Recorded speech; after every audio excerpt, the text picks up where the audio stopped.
Selamat siang, Assalamualaikum warahmatullahi wabarakatuh.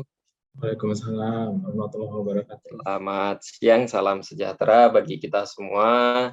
Selamat datang Bapak Ibu sekalian pada acara webinar MASPI ke-21. Pada hari yang tanggal yang cantik siang hari ini ya, 22, tanggal 22 bulan 2 tahun 2022, kita mulai jam 2 lebih 2 menit. Nah, kayaknya tanggal ini cocok sekali. Tanggalnya kesempatan ini mungkin tidak datang 2 kali ya, tidak datang 2 kali, tetapi, mungkin, di tanggal yang unik ini, di kesempatan yang unik ini, senang sekali saya, perkenalkan nama saya Brahma Putra Mahayana. Hari ini bertindak selaku moderator, agenda webinar MASPI ke-21. Menggantikan Bapak Nugraha ya, dikarenakan beliau, sedang mengalami, sakit gitu ya, dan sekarang masih, isoman. Kita doakan kesembuhan dan kesehatan bagi senior kita Pak Nugraha. Sebelum kita mulai acara hari ini, mungkin akan kita awali dengan pembacaan tata tertib dari pelaksanaan webinar MASPI ke-21 siang hari ini. Mohon izin untuk share. Oke. Mas Andri, apakah sudah terlihat? Sudah, Pak Brahma. Oke, terima kasih. Oke, berikut saya bacakan tata tertib dan HSSE cek dari acara webinar MASPI ke-21 dengan tema minyak lumas motor diesel kendaraan menyongsong implementasi Euro 4 di Indonesia. Tata tertib webinar MASPI ke-21, peserta diwajibkan mengisi daftar hadir yang nanti akan di-share oleh panitia, Mas Andri ya.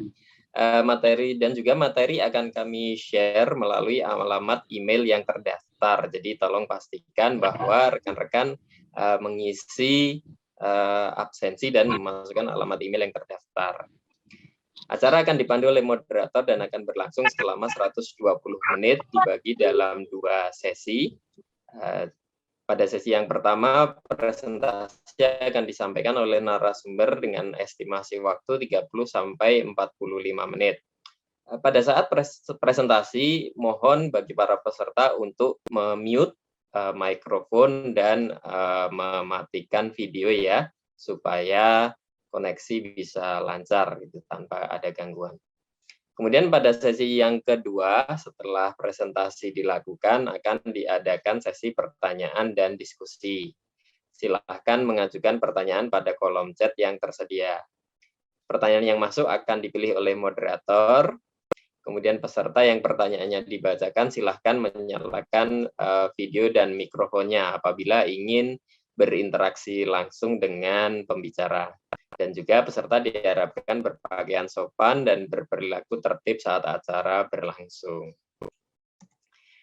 Kemudian tak lupa bahwa saat ini kita sedang di masa pandemi ya, sehingga faktor kesehatan juga menjadi salah satu perhatian.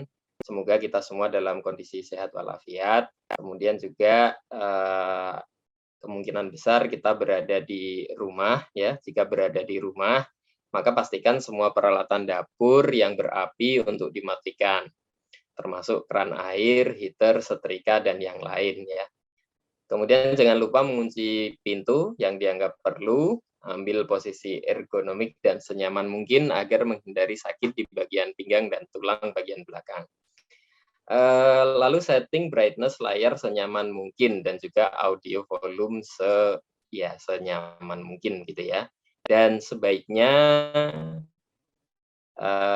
rekan-rekan yang mungkin saat ini masih dalam posisi menyetir kendaraan mungkin bisa menepi ya, sebaiknya tidak berada pada posisi menyetir kendaraan. tata tertib dan HSSE cek untuk agenda webinar MASPI ke-21 hari ini. Sebelum kita mulai, ada baiknya kita berdoa supaya agenda webinar MASPI ke-21 hari ini bisa berlangsung dengan lancar dan bermanfaat bagi kita semua. Berdoa, dipersilahkan.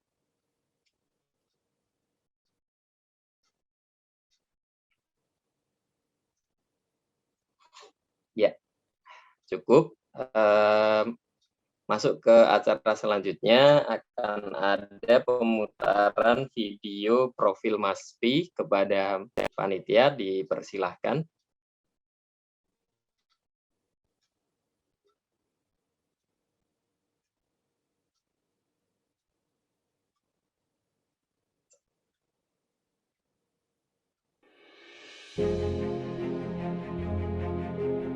Masyarakat Pelumas Indonesia atau yang disebut dengan MASPI adalah suatu paguyuban yang didirikan pada tanggal 26 Juli 2005 oleh para profesional dalam bidang pelumas dari lembaga penelitian, perguruan tinggi, industri otomotif, industri pelumas, dan lain sebagainya.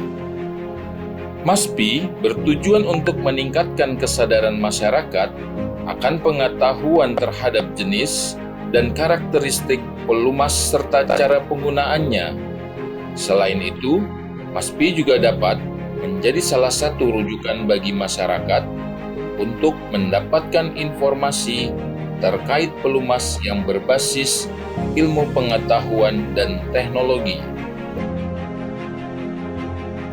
Adapun visi kami adalah menjadi masyarakat profesional di bidang pelumas yang diakui secara nasional dan internasional. Misi utama kami meningkatkan kesadaran akan pengetahuan masyarakat terhadap peranan pelumas dan cara penggunaan yang benar, menjadi salah satu rujukan masyarakat dalam mendapatkan informasi mengenai pelumas yang berbasis ilmu pengetahuan dan teknologi, serta berperan aktif dalam penyusunan dan pengembangan standarisasi pelumas. Kami turut menjalin kemitraan dan memberi masukan kepada pemerintah dan berbagai lembaga nasional maupun internasional yang berkaitan dengan pelumas, hingga mendorong kegiatan penelitian dan pengembangan ilmu pengetahuan dan teknologi pelumasan. Dan MASPI telah melaksanakan berbagai macam program kerja, di antaranya turut berperan aktif dalam memberikan pelatihan dengan berbagai macam topik terkait pelumasan, menyelenggarakan konferensi ilmiah, berperan aktif dalam pengawasan mutu pelumas atau lubrikan finish product. Selain itu, MASPI juga turut memberikan dukungan terhadap program pemerintah terkait SNI wajib pelumas dan berperan aktif dalam pengkajian spesifikasi SNI. Kami selalu berkomitmen untuk terus meningkatkan kesadaran akan pengetahuan serta berperan aktif dalam perkembangan pelumas sehingga memberikan manfaat bagi seluruh masyarakat.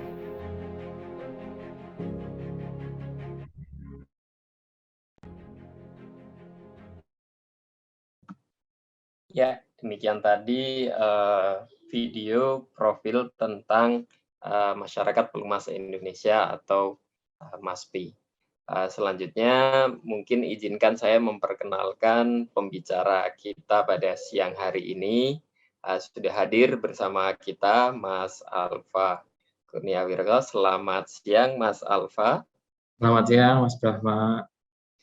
Ya, mungkin bagi Bapak Ibu peserta webinar MASPI ke-21, mungkin beberapa sudah ada yang kenal ya dengan beliaunya, Mas Alfa. Beliau, sedikit saya bacakan kurikulum vitae-nya ya. Nama lengkap Alfa Kurnia Elwirkso.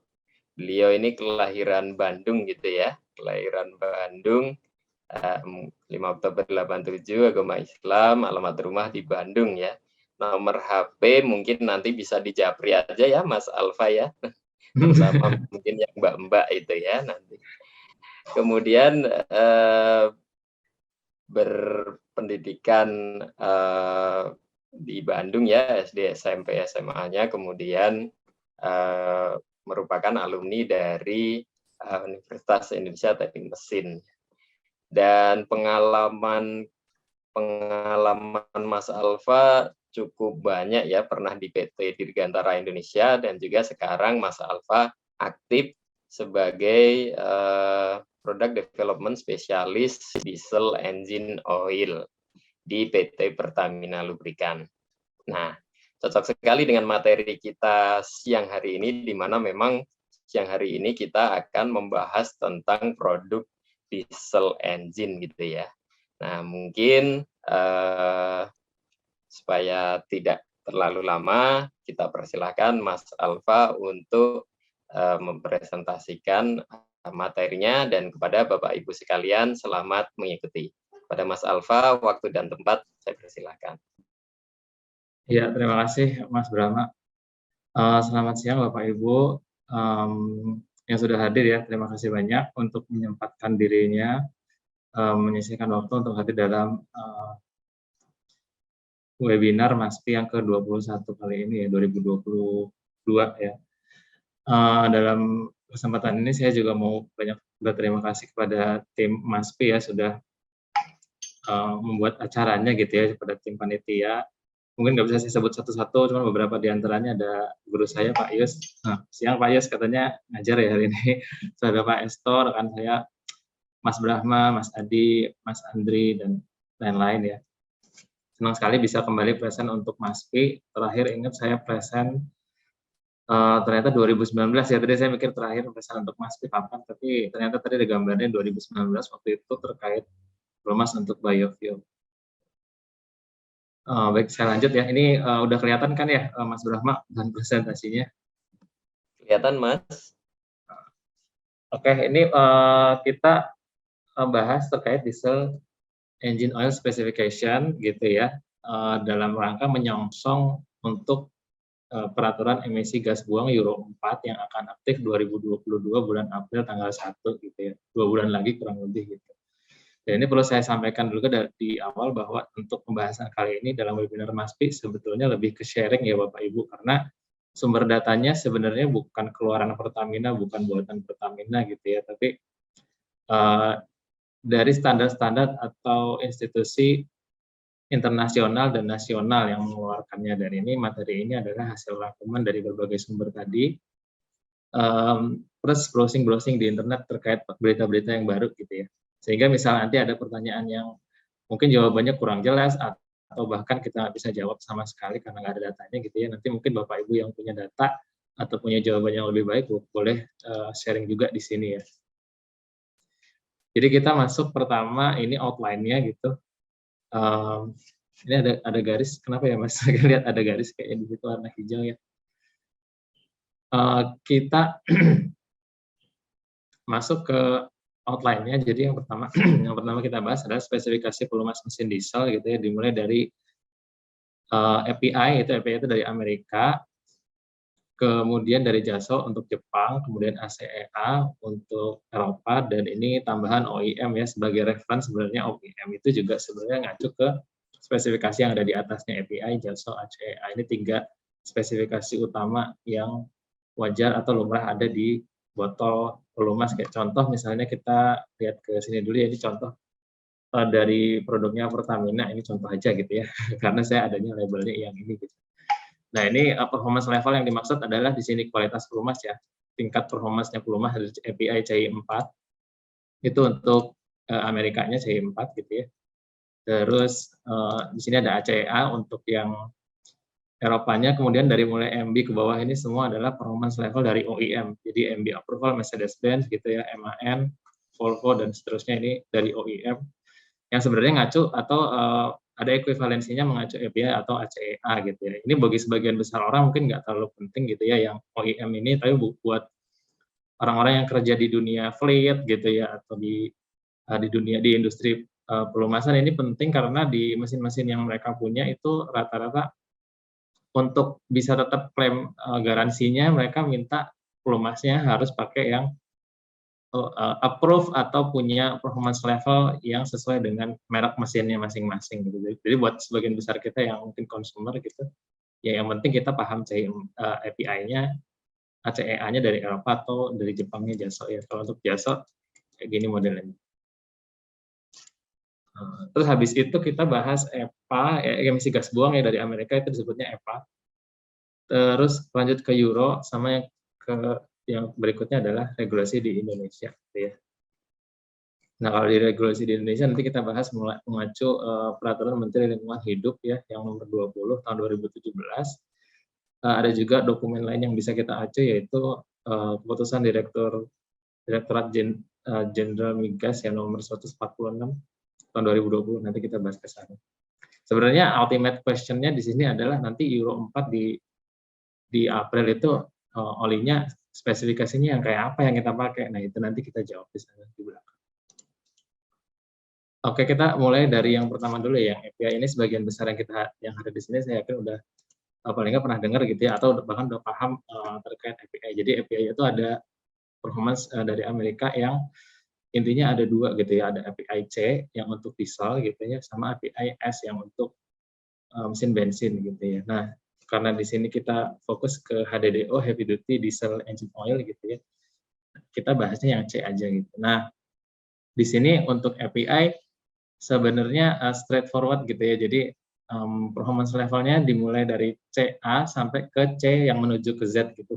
Setelah huruf C-nya itu semakin menuju ke Z, itu performance levelnya semakin baru dan semakin bagus gitu ya. Nah, itu dan sebagian besar itu backward compatible. Jadi kalau misalnya kita pakai mesin yang kita punya pakai mintanya CH4, kita kasih oli CI4 itu boleh gitu. Tapi sebaliknya kalau mesinnya minta CI4, kita kasihnya CH4 atau CG4 itu nggak disarankan gitu ya. Ini web chart ini diambil dari Lubrizol, dari website Lubrizol, bisa diakses nanti, bisa di-share juga linknya nanti. Nah, kurang lebih kalau dilihat dari tahun terbit, tahun perkenalannya gitu ya, sampai akhirnya dia obsolete, itu seperti ini ya. Jadi kalau misalnya kita lihat dari awalnya CA dari tahun 1940-an sampai yang terbaru keluar 2017 gitu ya. Belum ada yang lebih baru dari 2017. Itu sebagian besar ini sudah obsolete ya, yang titik-titik garisnya patah-patah ini sudah obsolete. Artinya maksudnya bukan itu oli dengan kualitas itu nggak boleh dijual lagi gitu ya, cuman oli yang baru, formulasi baru sudah tidak bisa lagi klaim yang CG4 ke bawah gitu ya. Tapi bisa klaim yang CH4 ke atas. Tapi nggak usah khawatir karena CH4 ke atas sebagian besar backward kompatibel dengan yang oli-oli yang sebelumnya gitu. Nah, ini kalau kita lihat di sini ada yang garis merah ini low SAPS, maksudnya gimana sih? Jadi oli CJ4 dan CK4 ini tadi saya bilang mostly backward compatible ya, bukan kecuali ya. Untuk CJ4 dan CK4 ini ada persyaratan agar dia bisa digunakan di mesin yang meminta CI4 atau minta CH4 performance levelnya gitu. Syarat tambahannya adalah bahwa mengacu ke dokumentasi API gitu ya, bahwa kalau kita pakai CJ4 atau CK4 ini gitu, bahan bakarnya juga harus sesuai, yaitu harus memiliki maksimal sulfur kontennya 15 ppm gitu ya. Di atas 15 ppm itu kita diminta oleh API untuk konsultasi sama OEM-nya, konsultasi sama original equipment manufacturer-nya. Maksudnya konsultasi untuk apanya? Konsultasi untuk mencari tahu seberapa panjang umur pelumas ini kalau dipakai di mesin itu ya, dengan bahan bakar sulfur di atas 15 ppm. Mungkin bisa berkurang dari target di manual book 20.000 km, sekali ganti oli bisa turun ke 10.000 gitu ya. Tapi kalau dari dokumentasi API itu generally 500 ppm ke bawah masih bisa dipakai. Gitu. Nah, low SAPS ini nanti ini terkait juga dengan exhaust after treatment devices. Jadi low SAPS ini artinya adalah low sulfated ash, fosfor, sulfur gitu ya. Sulfated ash, fosfor, dan sulfur ini adalah beberapa senyawa yang ada di pelumas itu. Nah, SAPS ini sebenarnya sayangnya dia nggak bagus untuk exhaust after treatment devices gitu ya. Dia kalau SAPS-nya tinggi, dia bisa membuat after treatment devices-nya cepat rusak gitu, karena dia suka nggak suka itu oli itu sedikit banyak kan akan kebakar gitu ya, dan sulfated ash, fosfor, sulfurnya itu akan terbuang lewat exhaust dan dia akan mencemari exhaust after treatment devices yang dipakai di mesin itu sehingga cepat rusak. Nah, apa sih exhaust after treatment devices itu? Nah, itu adalah semacam alat yang dipasang di knalpotnya dari mesin itu ya, dan itu dipasangnya bukan oleh kita tapi memang dari pabrikannya udah dipasang gitu. Beberapa contoh diantaranya ada SCR gitu ya, Selective Catalytic Reducer, terus ada diesel oxidation catalyst, ada diesel particulate filter. Nah, itu adalah alat-alat yang dipasang oleh OEM-nya masing-masing di knalpot untuk make sure bahwa emisi gas buangnya itu sesuai dengan peraturan yang berlaku di tempatnya masing-masing gitu ya. Oke, kita maju ke slide berikutnya gitu ya. Nah, satu lagi ini ada fuel economy ya. Jadi di sini ada FA4. FA4 ini keluarnya bareng sama CK4 dan dia nggak backward compatible dengan oli-oli sebelumnya, dengan mesin-mesin yang minta performance level CK4 ke bawah gitu ya. Kenapa nggak kompatibel? Dia sebenarnya oli-oli yang FA4 ini adalah oli-oli yang encer, sehingga dia bisa memberikan efek fuel economy gitu ya. Nah, mesin-mesin yang butuh FA4 itu mesin-mesin yang memang didesain khusus, sehingga dia bisa nggak rusak mesinnya saat pakai oli yang encer gitu ya. Desain-desain khususnya itu seperti apa sih? Kayak misalnya contoh, dia bearingnya itu lebih lebar gitu ya, jadi dengan oli yang encer, karena bearingnya lebih lebar, jadi dia cukup kuat untuk menahan beban yang ditimbulkan mesin. Lanjut ya. Nah, kalau misalnya tadi kita bahas terkait performance level gitu ya. Performance level ini lebih bagus dari performance level yang lainnya, itu memang kita lihatnya dari mana sih? Kapan kita bilang oli ini lebih bagus dari oli yang lain gitu? Apa sih yang membedakannya gitu? Jadi sebenarnya yang membedakannya adalah engine test-nya dan bench test-nya. Jadi oli itu formulasi oli itu harus diuji dulu engine test gitu ya. Jadi mesin jenis macam-macam gitu. Ada misalnya contoh ada mesinnya Cummins M11, ini ada mesin Sequence 3E, ada Mac T9 gitu ya. Satu formulasi pelumas sebelum bisa klaim CH4 dia harus diuji ke 1, 2, 3, 4 dan seterusnya ke bawah. Sejumlah segini engine test dan harus lulus semuanya sebelum akhirnya bisa diklaim sebagai CH4. Nah, ini semakin ke CK4, semakin menuju ke Z gitu ya, semakin banyak jumlah engine test-nya, dan kalau nggak semakin banyak, semakin sulit atau semakin severe limit yang dikasih untuk engine test yang sama gitu ya, atau engine test-nya berubah menjadi yang baru yang dianggap lebih severe dibanding engine test yang sebelumnya gitu ya. Dan ini sebenarnya sama aja dengan performance level dari JASO, dari ACEA, modelannya sama-sama seperti ini. Jadi pengujiannya pakai engine test khusus, kayak misalnya untuk JASO, jadi pakai engine test yang sama, cuman nama engine-nya engine test bukan engine test yang sama ya. Dia pakai engine test juga, tapi engine test-nya sebagian besar keluaran Jepang gitu. Kalau untuk ACEA juga sama pakai engine test dan sebagian besar keluarannya dari keluaran Eropa. Nah, berikutnya kita masuk ke JASO ya, ke Jepang. Ini mulai agak sedikit rumit gitu ya Bapak Ibu, nggak straightforward kayak API tadi yang kodenya semakin menuju ke Z semakin bagus gitu ya, gampang diingat. Kalau untuk JASO ini dibagi menjadi dua nih, ada yang DH, ada yang DL gitu ya untuk heavy duty, untuk diesel engine-nya. Apa bedanya sih DH sama DL? Nah, kalau DH itu untuk heavy duty diesel engine oil, kalau DL untuk light duty diesel engine oil. Tapi jangan terkecoh dengan kata-kata light duty-nya ya. Kalau misalnya kita lihat sekilas light duty berarti ini bebannya ringan gitu dibandingkan dengan heavy duty. Sebenarnya malah bisa dibilang sebaliknya. Kalau untuk light duty itu di dokumentasi dari JASO disebutkan bahwa ini oli yang disiapkan untuk mobil-mobil dengan kondisi yang berbeda dengan DH gitu. Kayak contoh misalnya kalau DH untuk mobil bis dan truk gitu ya, DL untuk passenger car kayak semacam mungkin Pajero atau mungkin Fortuner gitu ya, dia itu dipersiapkan olinya hanya cuma punya sedikit, tapi mesinnya adalah performance tinggi. Misalnya mungkin olinya ya mungkin 5-6 liter gitu ya, tanknya gitu. Tapi dia harus bebannya harus berat gitu dibandingkan dengan DH.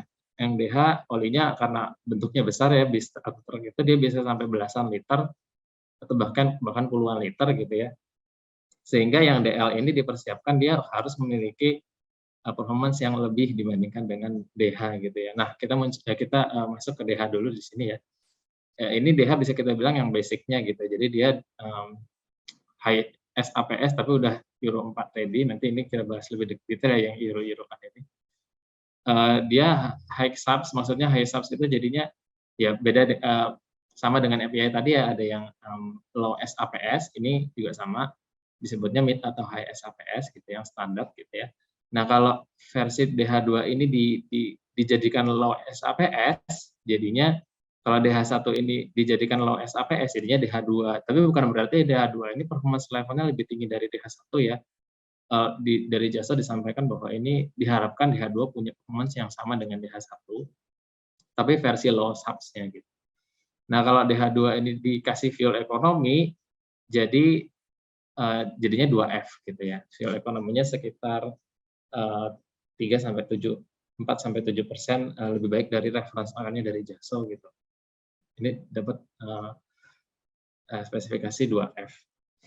Nah, untuk yang berikutnya DL, ini sama dengan DH1, cuman karena DL ya jadi dia ada penambahan performance tertentu, kayak misalnya ada penambahan high temperature foaming gitu ya, dari yang DH1 nggak perlu pakai, DH2 nggak perlu pakai, DL0 itu harus ada tambahan high temperature foaming, dan juga ada limit yang lebih ketat untuk volatility, maksudnya olinya nggak boleh menguap lebih banyak daripada yang DH gitu, tipe DH gitu ya.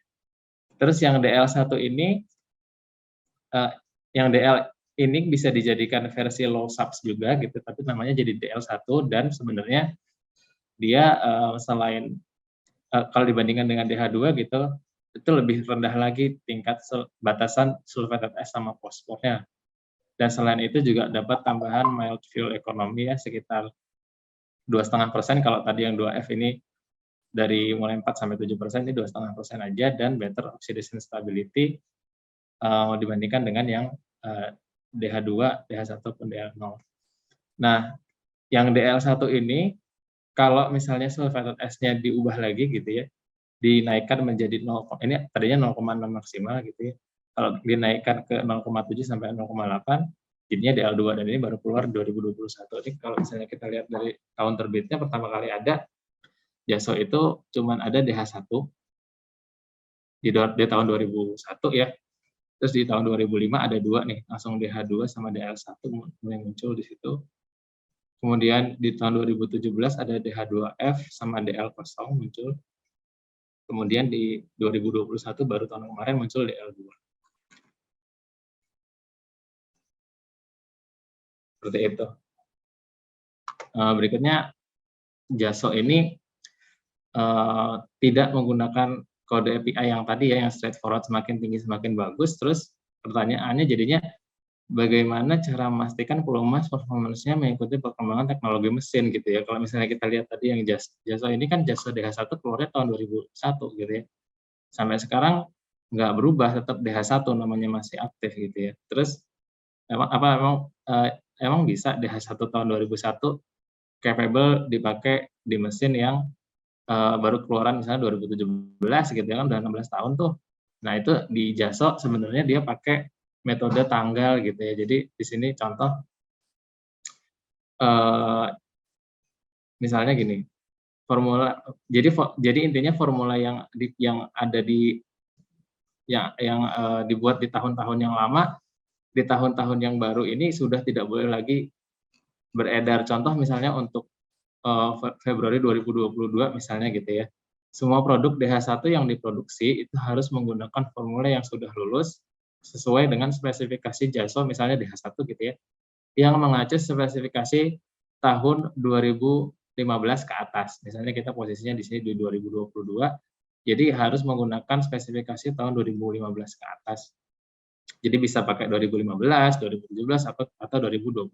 Jadi tanggal-tanggal ini adalah tanggal munculnya standar JASO yang baru gitu ya, dan masing-masing tanggal ini ada perubahan sedikit dan banyak di masing-masing requirement untuk JASO DH1-nya gitu. Jadi dari 2005 ke 2008 ada perubahan di spesifikasi JASO yang mungkin kecil atau sedikit ya, nggak banyak. Misalnya ada penambahan parameter tertentu gitu, atau parameter tertentunya yang sudah ada itu diperketat gitu limitnya. Dan ini kenaikannya masing-masing mungkin nggak terlalu banyak gitu ya. Tapi kalau dibandingkan dari 2015 ke 2005, jadinya sudah terlalu banyak gitu. Jadi makanya yang JASO yang lama udah nggak boleh, maksudnya JASO DH1 yang mengacu ke spesifikasi 2005 itu sudah tidak boleh lagi dijual setelah tanggal 30 September 2019. Gitu. Harapannya sama Jepangnya adalah jadi JASO DH1 misalnya contoh yang beredar di masyarakat sekarang ini adalah JASO DH1 yang sudah bukan paling update ya, sudah mengacu spesifikasi yang update gitu.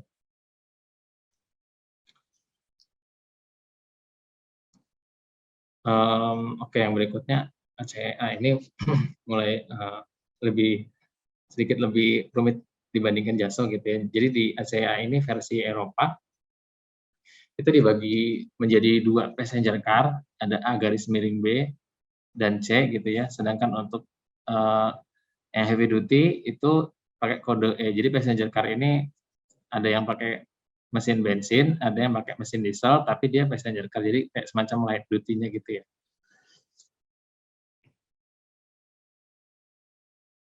Nah, kita masuk di chart-nya sini. Nah, mengacu ke tahun terbitnya itu, awal-awal pertama kali ada tahun 1996 gitu ya, dia ada 3 gitu ya muncul yang namanya ACEA A, ACEA B, dan ACEA E gitu ya. Jadi A untuk mesin bensin, B untuk light duty mesin diesel gitu ya, yang E untuk heavy duty diesel.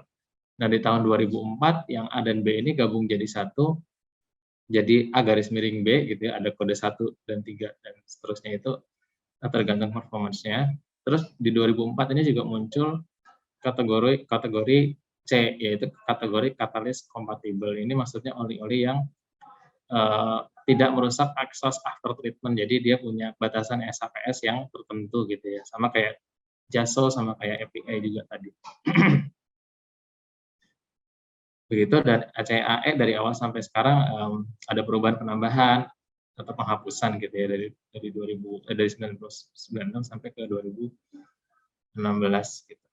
Yang terbaru 2016 walaupun 2021 di ACAA garis miring B dan C-nya ada yang baru. Nah, sekarang untuk yang pembahasan lebih detail ya, untuk yang ACAA garis miring B adalah ACA untuk passenger car, diesel dan bensin yang high SAPS. Jadi ini untuk mesin-mesin yang tidak pasang exhaust after treatment gitu. Di sini lebih straightforward juga di kayak API gitu ya. Kita bahas hanya bagian yang ini, kenapa nggak yang bahas yang lainnya gitu ya. Kenapa kita bahas yang A1, B1 dan seterusnya. Kita bahas hanya yang belum obsolete aja atau yang masih terupdate saat ini ya, tahun 2021. Supaya nggak terlalu kompleks, sama contoh A1 garis miring B1 itu sebenarnya kalau kita ngacu ke sini, itu performance levelnya ternyata lebih tinggi daripada A3 B3. Ini agak rumit gitu ya, jadi kita langsung masuk ke sini aja. Di sini semakin tinggi kodenya itu akan semakin tinggi performance levelnya gitu. Jadi dari A3 B4 ke A5 B5 ini lebih tinggi, dari A5 B5 ke A7 B7 ini lebih tinggi, dan untuk A5 B5 dan A7 B7 ada tambahan spesifikasi fuel economy. Oke, nah berikutnya yang C ya, ini C versi catalyst compatible. Ini adalah sama oli yang untuk passenger car, bisa dipakai di diesel, bisa dipakai di bensin gitu ya. Nah ini basicnya yang C3 ya. Kenapa nggak C2 yang basicnya gitu, nanti naik-naik gitu, itu saya juga kurang paham, tapi memang agak rumit yang ACA ini. Jadi yang C3 itu sebagai basic gitu ya, nanti kalau misalnya kita mau tambah after treatment compatibility-nya jadinya C4. Tapi C3 ini kalau kita tambah better fuel economy jadinya C2. C2 ditambah better fuel economy lagi jadinya C5. C5 tambah better fuel economy jadinya C6, tapi ada tambahan juga better overall performance ya gitu. Ini mengacu ke mengacu pada spesifikasi engine test.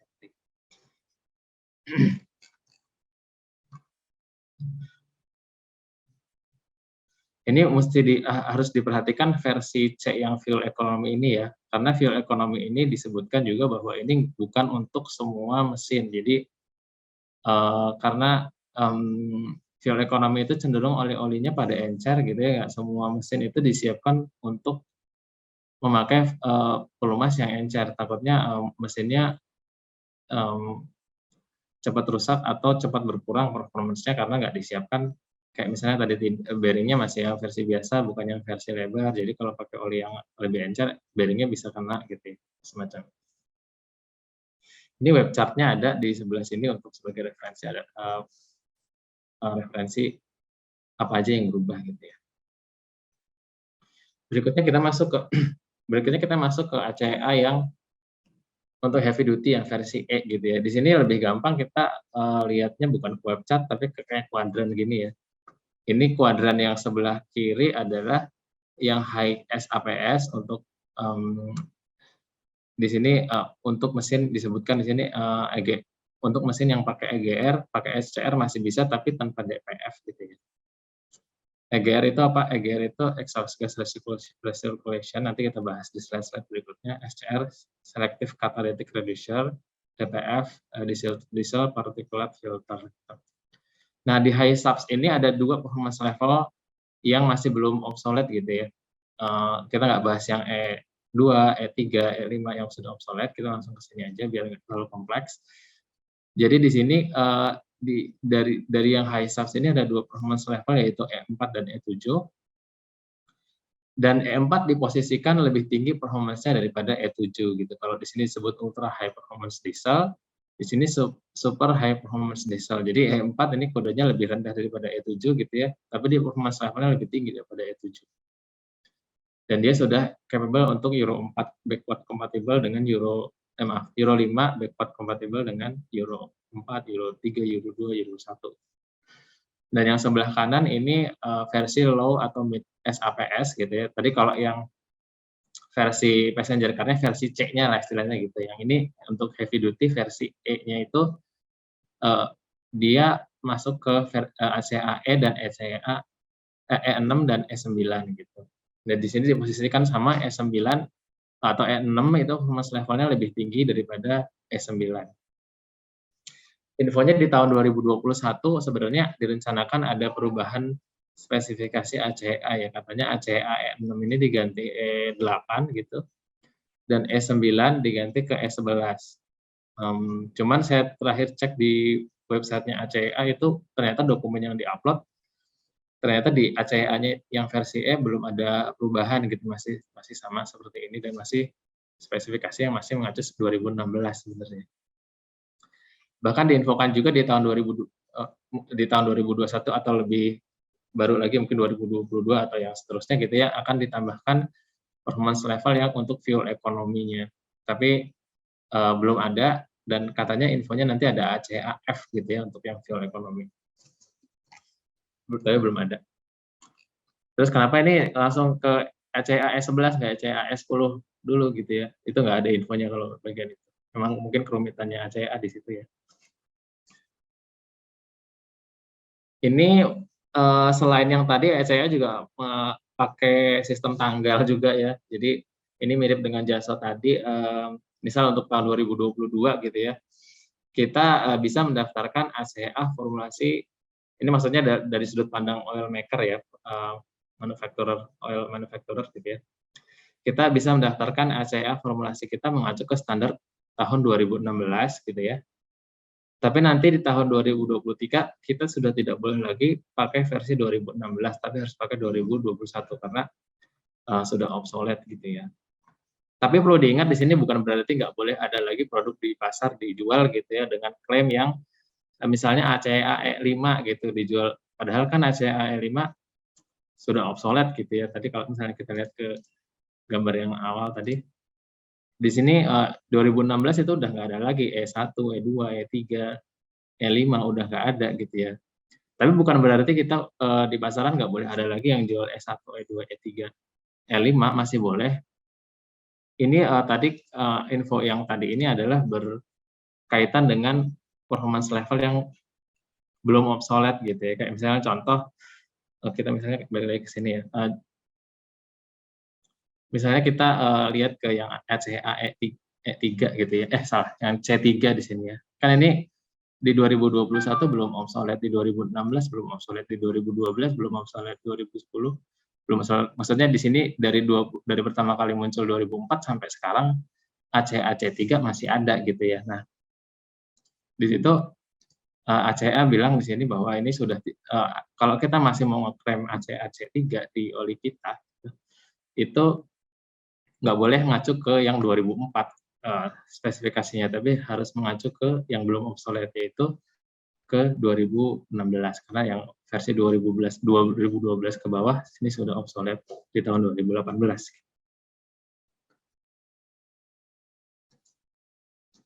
Nah, ini untuk yang OEM ya.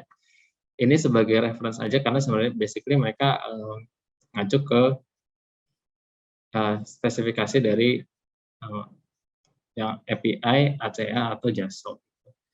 Nah, dimulai dari Mercedes-Benz gitu ya. Ini untuk OEM, Mercedes-Benz itu merupakan salah satu pionir yang untuk penetapan spesifikasi performance ini salah satu yang utama gitu lah ya. Engine MB ini digunakan, engine test buatan MB gitu ya. Engine test buatan MB itu digunakan untuk beberapa pengujian engine test di ACEA bahkan untuk OEM lain. Jadi menggunakan engine dari MB untuk ngetes pelumas gitu, performance pelumas gitu. Jadi di sini kalau kita sesuaikan dengan ACEA karena MB ini buatan Eropa gitu ya, dia ekuivalensinya dengan ACEA untuk MB 228.5 sama dengan E4, 228.3 sama dengan E7 dan seterusnya gitu ya. Ini ada dua di sini, maksudnya gimana? Ini adalah dua performance level yang mengacu ke MB ini belum obsolete gitu ya, tapi di ACEA-nya sudah nggak ada ekuivalensinya karena ACEA yang ekuivalen dengan ini sudah obsolete. Jadi makanya ini di sebelah sini di luar gitu. Yang berikutnya untuk MAN ini ada perbedaan sedikit di sini ya di performance level MAN itu ada yang M3377 ini kodenya MAN sendiri ya. Dia itu diposisikan lebih tinggi daripada M3277. Bahkan bisa dibilang M3277 plus lah gitu. Jadi dia diposisikan di sini. Nggak ada ekuivalensi untuk ACEA-nya. Berikutnya untuk MTU, ini mungkin jarang kelihatan ya mesinnya karena kayaknya nggak ada mobil MTU gitu ya atau truk MTU. Mesin MTU itu biasanya dipakai di perkapalan di kapal-kapal feri atau kapal-kapal cepat gitu ya. Bahkan saya pernah lihat juga di mesin MTU itu untuk membangkit listrik di kereta api gitu. Ini mirip dengan MB, dia ada kategori 1 yang di luar, tapi masih belum obsolete mengacu MTU, masih bisa kita klaim gitu ya. Tapi untuk ACEA-nya sudah nggak ada, jadinya diposisikan di sini. Begitu. Ini MTU, berikutnya Cummins, Volvo. Nah, yang untuk Volvo ini mungkin kalau untuk truk sama bisnya jarang kita lihat gitu ya di jalan, tapi kalau untuk mining gitu termasuk banyak yang pakai mesin-mesin Volvo. Dan Volvo ini adalah parent company untuk mesin-mesin lain kayak misalnya Mack gitu, MACK ya, Mack. Ada Renault juga itu satu parent company dengan Volvo, ada UD Truck gitu. Bahkan di mobil UD Truck ini kalau kita lihat manual booknya di truknya UD Truck, kalau kita lihat manual booknya itu di situ ada penyebutan oli yang rekomendasi dipakai untuk UD Truck itu performance level VDS gitu, performance level yang dibikin sama Volvo. seperti itu. Berikutnya ini untuk Cummins dari Amerika, jadi dia ekuivalensinya dengan API. Nah, kemudian sekarang kita masuk ke emisi gas buang ya. Emisi gas buang tadi kita ada 2 ya atau 3 lah ya. Ada Amerika, ada Eropa, ada Jepang gitu, sama Indonesia gitu. Nah, ini kurang lebih untuk EPA atau Environmental Protection Agency dari Amerika. Nah, sebetulnya batasan untuk EPA dan Euro itu sebenarnya tidak hanya particulate matter dan NOx saja ya, ada CO-nya, ada HC gitu. Cuman kita fokusnya ke particulate matter dan NOx. Jadi semakin baru terbitannya, semakin ketat aturannya gitu. Nah, ini untuk Eropa sama difokuskan ke NOx dan ke particulate matter ya. Di sini kelihatan bahwa lompatannya cukup jauh ya, dari Euro 2 ke Euro 4 di sini. Jadi emisi gas buangnya itu lebih ketat, jauh beda gitu antara Euro 2 dan Euro 4. Terus gimana kalau kita bandingin antara Eropa dengan Amerika gitu ya, biar lebih jelas gitu ya. Nah, di sini ada satu slide tambahan yang membandingkan bahkan dengan spesifikasi gas buang yang Jepang gitu ya. Di sini ada Jepang short term, Jepang long term, sama ada Japan PNLT, ini post new long term gitu, post new long term. Nah, di sini kalau misalnya kita bandingkan Euro 4 sebenarnya US-nya US berapa gitu ya kan. Itu nggak ada yang sama plek gitu ya. Kalau Euro 4 kita lihat ada di sini kotaknya di bawah, partikulat meternya 0,02, NOx-nya 3,5 gitu ya. US-nya nggak ada yang sama, karena US yang terdekat itu US 04 itu partikulat meternya masih tinggi. Tapi kalau langsung ke US yang di atasnya US 04 ada US 07, dia udah lebih ketat dari Euro 4, bahkan udah masuk ke Euro 5, lebih ketat dari Euro 5 gitu ya. Seperti itu. Terus ini adalah spesifikasi emisi gas buang di-compare dengan bahan bakar yang dibutuhkan gitu ya. Juga di-compare dengan teknologi mesin yang mendukung gitu ya. Jadi sebenarnya di slide ini membandingkan perkembangan teknologi mesin dalam rangka menyosong masing-masing target emisi gas buang, yang mana sebenarnya masing-masing OEM punya caranya masing-masing untuk memenuhi target emisi gas buang tadi ya. Jadi nggak bisa dibilang seluruh OEM akan pakai SCR, Selective Catalytic Reducer gitu ya.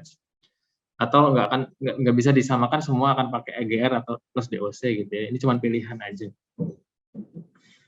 Nah, jadi secara garis besar untuk Euro 4 rata-rata OEM itu pilihannya ada 2, antara pakai SCR atau pakai light EGR plus DOC gitu ya. Ini kalau misalnya kita lihat di internet, atau gini deh, apa itu SCR, apa DOC, apa EGR gitu ya.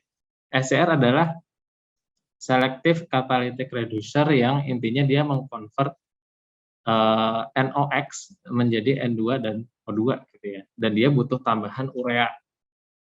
Yang ureanya itu disemprotkan di knalpot pakai ada sistem terotomatis gitu ya. Jadi kalau mesin-mesin atau mobil-mobil diesel yang pakai sistem SCR, itu bisa kita lihat biasanya di tempat pemasukan bahan bakar di sini ada tempat baru juga untuk memasukkan urea ya. Ureanya biasanya mereknya AdBlue gitu.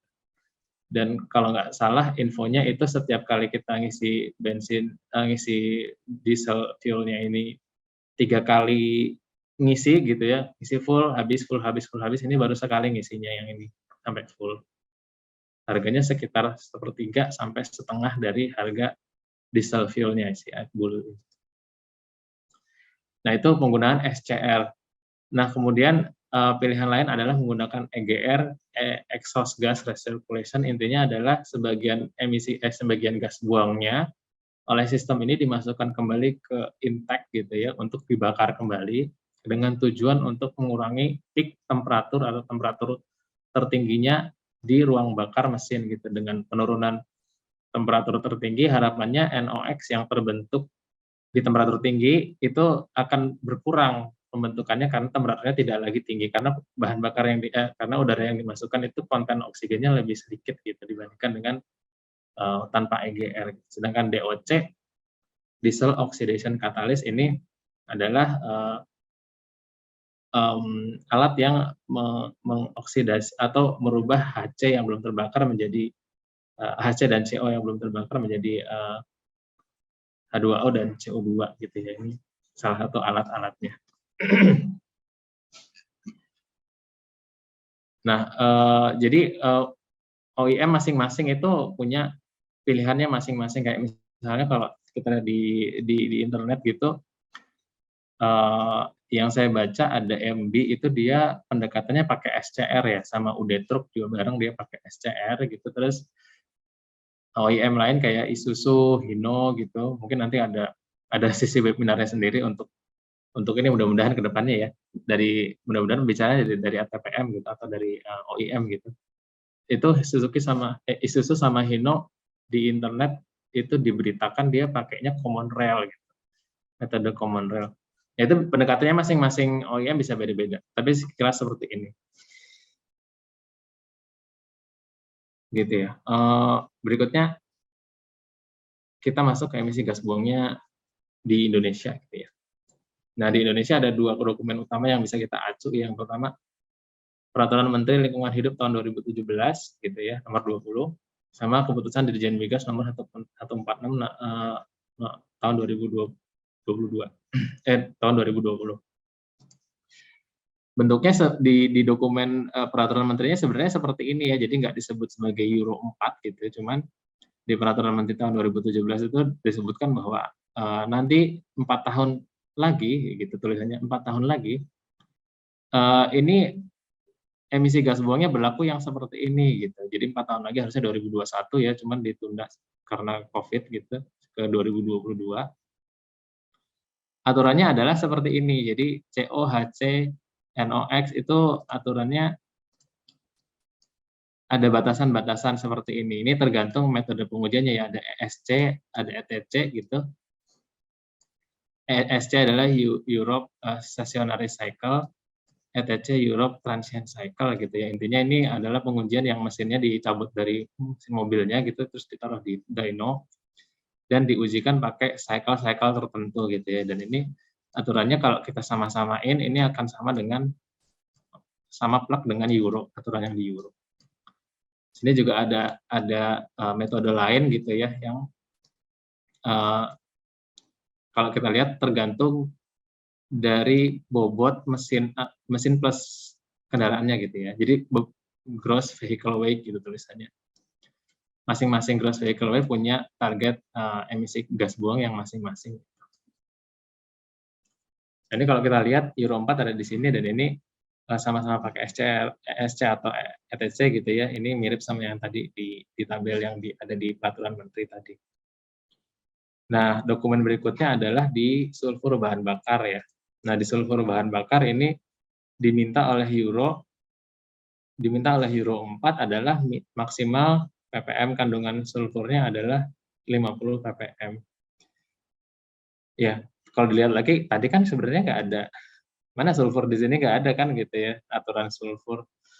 Tapi kenapa di bahan bakarnya ada sulfur? Sebenarnya ini terkait dengan exhaust after treatment devices tadi ya. Jadi SAPS tadi ya kalau di pelumas, sulfated asphalt sulfur. Nah, sulfurnya itu entah dari bahan bakar atau dari pelumas sebenarnya dihindari karena dia bisa merusak exhaust after treatment devices. Nanti dia jadi nggak lagi efektif untuk menurunkan kadar gas buangnya gitu ya. Nah, sekarang di bahan bakar yang ada nih untuk April nanti atau untuk sekarang gitu ya, ini bahan bakarnya yang tipe apa nih yang ppm-nya 50 maksimal gitu ya. Mengacu ke keputusan Dirjen Migas nomor 146 nomor 2020 ini, nomor 146 tahun 2020, ini di sini bisa kita lihat ini adalah sulfur bahan bakar untuk D30 solar ya. Di sini batasannya untuk kandungan sulfur ada di sini, ini batasan 0,2 atau sekitar 2000 ppm gitu ya, berlaku mulai 1 Januari 2021. Artinya sampai 2022 masih tetap pakai 2000 ppm maksimal ya. Di 2024 nanti baru 500 ppm maksimal, dan 2026 nanti baru 50 ppm maksimal. Jadi targetnya Euro 4 tadi yang bahan bakar maksimal sulfurnya adalah 50 ppm belum tercapai ya dengan kalau kita pakai solar. Tapi kalau kita pakai Pertamina Dex atau Dexlite gitu ya, di sini pakainya Dexlite atau Pertamina Dex itu sudah di April 2022 itu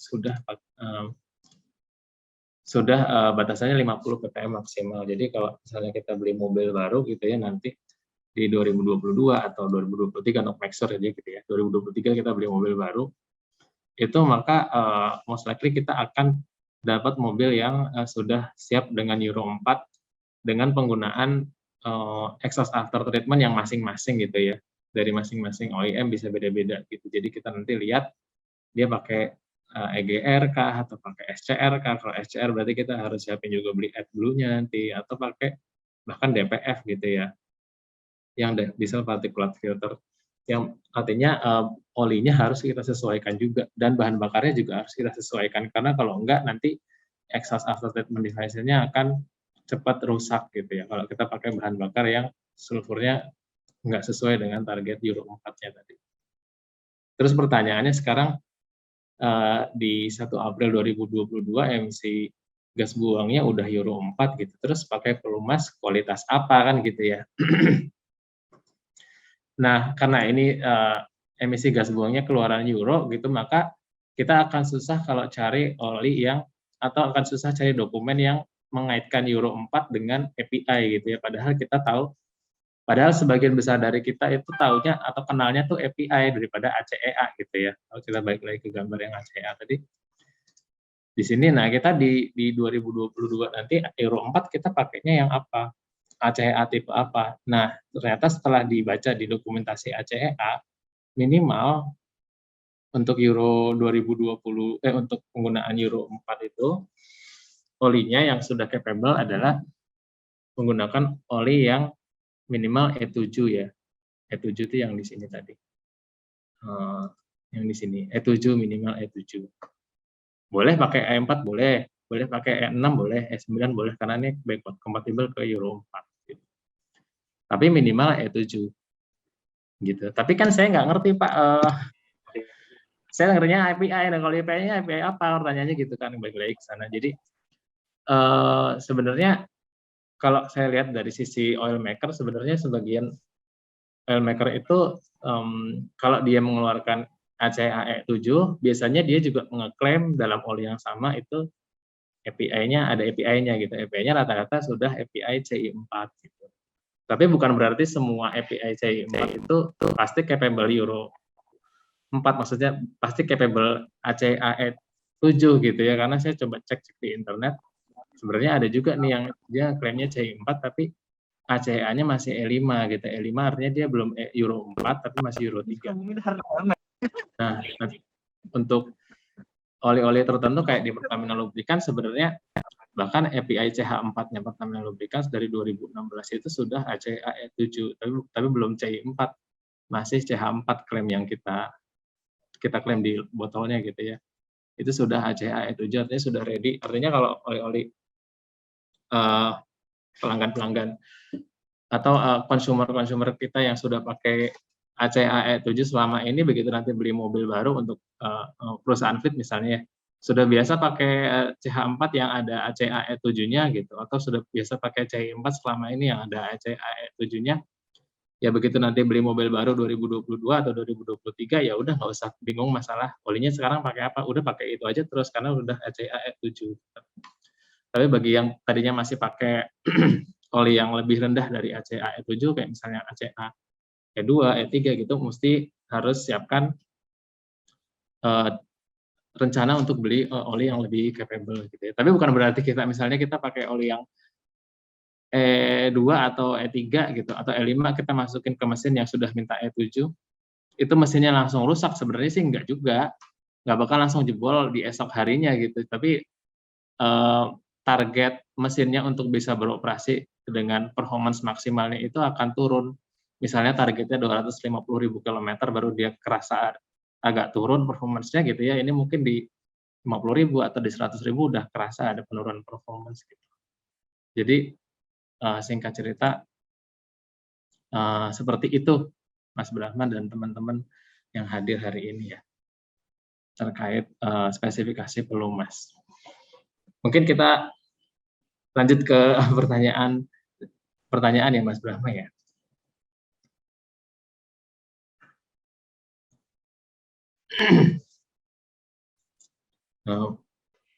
Oke, kalau ini saya mengalami pemaparan dari Mas Alfa ini mencerahkan ya, mencerahkan sekali ya. Siang hari ini juga suasana cerah, kemudian ditambah dengan pemaparan dari Mas Alfa tentang tadi apa namanya standar atau spesifikasi dari ada API, ada JASO, ada ASEA, kemudian juga dihubungkan dengan emisi ya, dengan emisi, peraturan-peraturan emisi dan lain-lain, dan juga yang menarik itu tadi Mas Alfa, Euro ini standar emisi dari Eropa gitu ya, lalu pakai olinya oli apa, sementara kita mayoritas familiarnya dengan API, which is API itu dari Amerika ya, sedikit apa ya, sedikit jaga sembung ya, nggak nyambung gitu. Tapi itu membuka wawasan kita, artinya kita juga mungkin selama ini karena yang lebih familiar, dan saya rasa juga memang yang lebih mudah polanya itu si API ya, karena tinggal ngurutin aja dari A ke Z gitu kan, tinggal ngurutin dari A ke Z.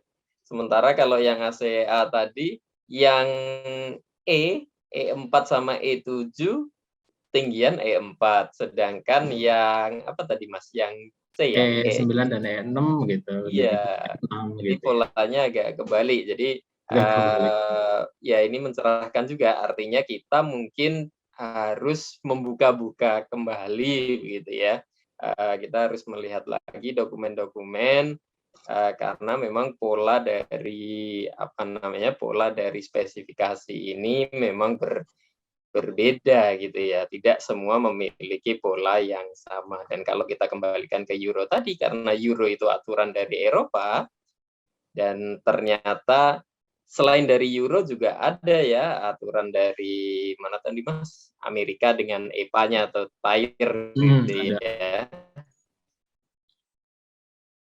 Tuh ada ini, nah cuman kebetulan yang diadopt berdasarkan peraturan Menteri KLHK tadi kalau nggak salah, itu dari angka-angkanya, dari tabel-tabelnya lebih mendekati ke arah Euro ya, kurang lebih seperti itu ya Mas Alfa ya, mohon dikoreksi.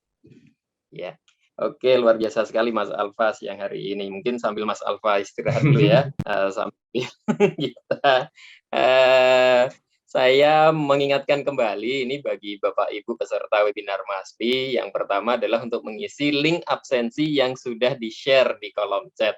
Ini luar biasa sekali loh Mas, ini kita sampai 116 partisipan ini kalau saya lihat ini.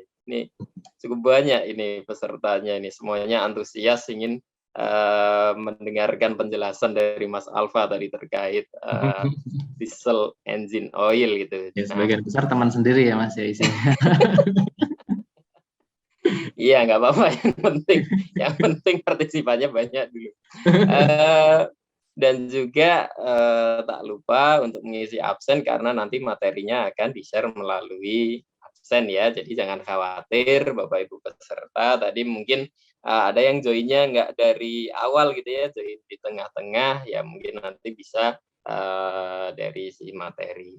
Oke, sambil saya coba lihat di kolom chat. Ini nampaknya udah mulai ada beberapa pertanyaan ini Mas Alfa. Udah ya cukup banyak ya. Kita coba buka satu persatu, dan karena waktu kita ini jam 3, nanti kurang lebih kita sampai jam 3.45 ya waktu Indonesia Barat. Mungkin apabila nanti ada pertanyaan-pertanyaan yang belum bisa kita bahas, mungkin mohon maaf ya Bapak Ibu, atau mungkin nanti bisa kami mungkin di email kali ya, atau nanti biar ini oleh panitia. Saya coba lihat di kolom chat ya, saya lihat. Ini pertanyaan pertama adalah dari apa ini, Bapak atau siapa nih? AR_AH, arah nih. Bagaimana peran spesifikasi pelumas mesin dalam implementasi Euro 4? Apakah direct seperti fuel atau lebih untuk memproteksi mesin yang didesain untuk comply Euro 4? Dan selain tingkat minimum fuel efisiensi, karena akan secara langsung mengurangi emisi. Terima kasih. Ini borongan ya Mas, ini 1, 2, 3, 4 pertanyaan jadi satu, ini 4 in 1. Atau mungkin Bapak atau siapa nih, Pak Arah, ini bacanya gimana? Arah, mungkin apabila masih bersama kita mungkin boleh open cam atau open mic ini mungkin kalau ingin diskusi langsung. Masih bersama kita? Tidak? Kalau tidak, mohon Mas Alfa memberikan tanggapan mungkin Mas Alfa. Jadi pertanyaannya ada 4 ini Mas Alfa. Silahkan Mas. Jadi pertanyaannya yang pertama, bagaimana peran spesifikasi pelumas mesin dalam implementasi Euro 4? Apakah direct seperti fuel atau lebih untuk memproteksi mesin yang didesain untuk comply ke Euro 4? Jadi perannya pelumas itu emang dua-duanya ya. Yang pertama melindungi mesin karena tadi untuk bisa mendapatkan ke Euro 4, OEM tertentu itu menggunakan metode EGR ya, jadi exhaust gas recirculation. Gas buangnya itu sebagian dimasukkan lagi ke ruang bakar dengan target menurunkan peak temperaturnya, jadi NOx-nya yang terbentuk juga semakin berkurang gitu ya. Nah, tapi dengan memasukkan gas buang tadi ke combustion chamber gitu, ruang bakar, otomatis dia akan membawa kotoran-kotoran tadi untuk masuk ke ruang bakar, dan sebagian kotoran ini tentu akan butuh kerja lebih lah buat pelumas untuk memproteksi mesin, untuk memproteksi parts, untuk menetralisir asam yang terbentuk gitu ya, sehingga tidak merusak mesin, sehingga pelumas yang ready untuk Euro 4 ini diharapkan memang mempunyai performance yang lebih tinggi dibandingkan dengan Euro 2 gitu, yang tidak pakai EGR. Terus dengan OEM tertentu yang pilih nggak pakai EGR gitu, tapi pakai SCR gitu, otomatis pelumasnya juga harus ada yang pakai oxidation catalyst gitu ya. Kita tergantung OEM-nya, lagi kita harus sebenarnya otomatis pemilihan pelumasnya juga basically harus ngecek ke manual book-nya OEM tersebut gitu ya. Jadi kalau misalnya dia pakai DPF, ternyata berarti olinya harus disesuaikan sehingga pakai yang low SAPS tadi gitu.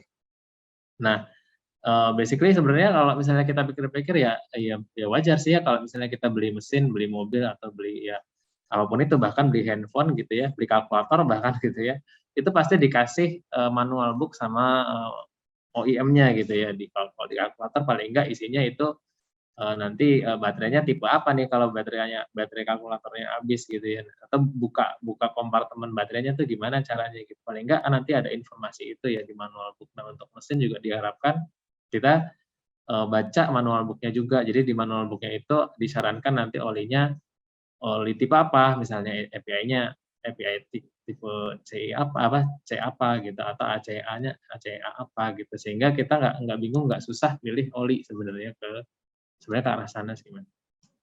Terus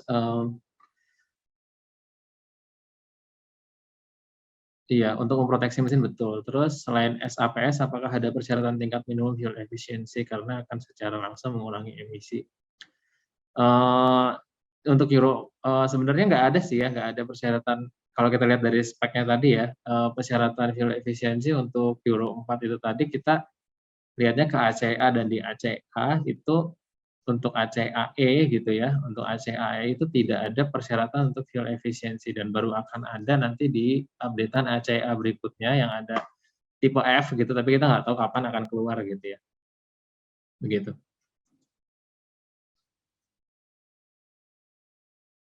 Oke, berarti mungkin kesimpulannya ya untuk memproteksi mesin ya, Mas Alfa ya, memproteksi Iya, betul. mesin dengan cara ya itu tadi berhubungan dengan teknologi-teknologi yang akan diadopt gitu ya, dia akan diadopt dalam rangka untuk mencapai tingkat emisi gas buang sesuai dengan persyaratan ya, dalam hal ini adalah Euro 4. Dan untuk fuel efisiensi so far belum ya Mas Alfa ya. So far belum, karena kalau di apa sih, di istilahnya apa, disamakan disamakan dengan ASEAN-nya, memang ASEAN-nya belum ke arah F gitu ya, tadi ke arah fuel ya, baru yang E ya Mas ya tadi. Baru E. Oke, mungkin seperti itu ya kepada Bapak atau Ibu siapa ini, R_arah ya. Oke, kita lanjut ke pertanyaan yang selanjutnya. Oh, dari Pak Hubert nih. Pak Alfa, selamat siang. Sangat menarik paparan Pak Alfa. Perihal standar EPA, bagaimana prediksi Pak Alfa ke depan untuk standar EPA terkait kandungan NOx pasca Tier 4 atau Stage 4. Demikian pula untuk Euro 6. Itu pertanyaan pertama tuh Mas Alfa. Jadi prediksi nih. Pak Hubert nih kayaknya pecinta bola ini biasanya. Suka sama prediksi. Pertanyaan kedua, perihal P20 Permen LHK tahun 2017. Mengingat aturan yang tertulis di P20, ya maksudnya P nomor 20 tadi ya kan, berlaku 4 tahun sejak diterbitkan, ya yang tadi Mas Alfa bilang ya, misalkan diterbitkan 2017, berarti 4 tahun kemudian harus seperti ini kan, kurang lebih tadi seperti itu ya Mas ya.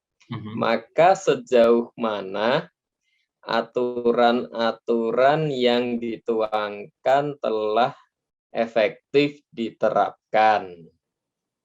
Oke, mohon pencerahan dan terima kasih. Salam Hubert Widyastono. Oke, silakan Mas. Jadi prediksi kedepannya seperti apa ya?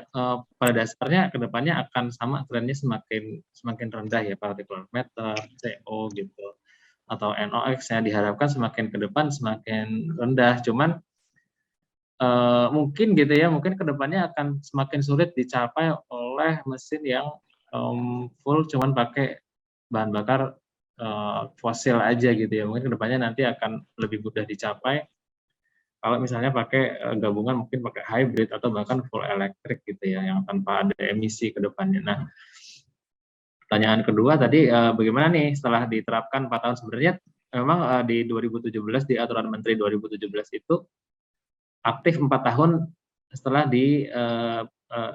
diatur gitu ya. Jadi peraturannya 2017 harusnya kan 2021 gitu ya, tapi sebenarnya 2021 nggak jadi diterapkannya di 2022 karena salah satunya alasan COVID. Jadi sejauh ini gimana, udah efektif atau belum? Ya belum kelihatan sih sebenarnya, karena baru akan aktif di bulan April nanti gitu. Cuman dari OEM yang saya dapat infonya, sebagian besar sudah nggak produksi lagi mesin Euro 2 gitu, semua sudah beralih ke mesin Euro 4 gitu. Oke, terima kasih Mas Alfa. Pak Hubert, apakah masih bersama kita Pak Hubert? Mungkin ada komen Pak Hubert atau ya, terima kasih Pak Alfa. Jadi memang ya seperti ini saya mungkin saya ya, jadi saya memang terus terang penasaran dengan yang pasal 20 tadi itu ya, terus kemudian tertunda karena COVID ya. Nah, ini apakah ada juga masa transisinya sampai akhirnya aturan itu diterapkan? Dan satu lagi, kita ini kan di Indonesia sangat cukup antusias untuk mengembangkan yang bahan bakar yang terbarukan, entah biodiesel, D100 dan sebagainya itu. Ini tadi yang aturan-aturan yang saya pertanyakan di pertanyaan pertama, itu apakah nanti ke depan juga akan bisa comply itu? Ataukah ada langkah-langkah tertentu yang harus kita lakukan supaya aturan kita bisa mengikuti aturan yang akan berlaku tersebut? Itulah mengapa saya menanyakan kita kira proyeksi ke depan seperti apa. Terima kasih Pak Alfa. Ya, terima kasih Pak Pak Huber. Mungkin dari saya, apakah ada transisi pertanyaannya gitu ya? Apakah ada transisi sampai ke Euro 4 nanti bulan 2022 bulan April? Jadi kalau kita lihat dari peraturan menterinya di peraturan menterinya gitu ya, itu disebutkan bahwa selama menunggu dari 2017 ke 2022 itu emisi gas buangnya atau mesin-mesin yang diproduksi sebelum 2022 ini, tapi setelah 2017 itu harus memenuhi sebuah standar tertentu gitu ya. Nah, standar tertentunya ada di peraturan menteri itu kebetulan ya itu harus kita lihat lagi ya, itu tadi masuk kemana, saya sebenarnya belum ngecekin itu masuk ke Euro 2 kah atau Euro 3 gitu ya, cuman yang jelas kalau kita lihat di bulan April nanti yang jelas sudah harus Euro 4 semuanya Pak, jadi mobil-mobil baru yang diproduksi setelah 1 April itu sudah harus pakai Euro 4 capable semuanya gitu ya. Terus kalau kita sebagai konsumer sebenarnya lebih mudah gitu Pak Hubert, karena yang emisi gas buang ini sebenarnya ditekankan lebih dalam ke engine maker gitu ya, karena mereka yang harus bikin mesin didesain sedemikian sehingga emisi gas buangnya harus sesuai dengan target gitu. Dan dari lubricants manufacturer sebetulnya kita lebih jelas gitu panduannya, karena kita memiliki panduan yang tadi ACEA tadi, jadi kita bikin pelumas bisa menyesuaikan sesuai dengan spesifikasi yang diminta sama ACEA. Dan untuk konsumer lebih mudah sebenarnya, begitu sudah pakai Euro 4, olinya oli apa, kita perlu cek ke manual book. Tapi kalaupun kita nggak ngecek ke manual book, sebenarnya basically kita bisa pakai ke ACEA E7 minimal. Seperti itu. Oke, terima kasih Mas Alfa juga Pak Hubert atas pertanyaannya. Saya yakin Pak Hubert juga banyak dari kita ini penasaran gitu ya, kita ke depannya ini seperti apa dengan Euro 4 nih dan lain-lain. Dan siang hari ini memang webinar Mas Pi ke-21 ini mungkin bisa dibilang ini teaser ya. Ini hanya sedikit menggoda atau menggelitik ini tentang Euro 4 ya. Dan mungkin PR yang lebih banyaknya mungkin ya itu tadi untuk teman-teman di ATPM atau OEM gitu ya, yang nanti bagaimana menerapkan teknologinya. Nah, kalau siang hari ini memang kita ya perkenalan awal dan sedikit membahas dari sisi pelumasnya gitu. Nah, nanti mudah-mudahan nanti berikutnya ada ini sumber mungkin dari pemerintah gitu ya Mas ya, di webinar berikutnya. Iya, betul. Jadi nanti ada sequel dan bahkan triloginya mungkin nanti yang untuk. Jadi stay tune ya di webinar Mas Pi yang seri-seri berikutnya gitu ya. Ini cerita berseri, ini serbung, ini cerita bersambung. Oke, terima kasih. Kita lanjut ya, kita lanjut pertanyaan berikutnya. Ini dari Pak Pro, Pak Trius, cuman mungkin Pak Tri sambil ngajar ya, sambil ngisi ya, ada ngajar juga. Tapi beliau sempat masukkan pertanyaan nih Mas Alfa nih. Untuk kendaraan dengan teknologi mesin yang mampu menghasilkan emisi gas buang seperti ketentuan Euro 4, minimal harus menggunakan minyak lumas dengan kinerja EPI apa dan mengapa. Ini tadi udah dibahas sebenarnya ya, tapi nggak apa-apa Mas Alfa kalau misalkan mau diulang lagi, mungkin tadi koneksi ya agak putus-putus kan ya tadi ya. Sambil ngajar.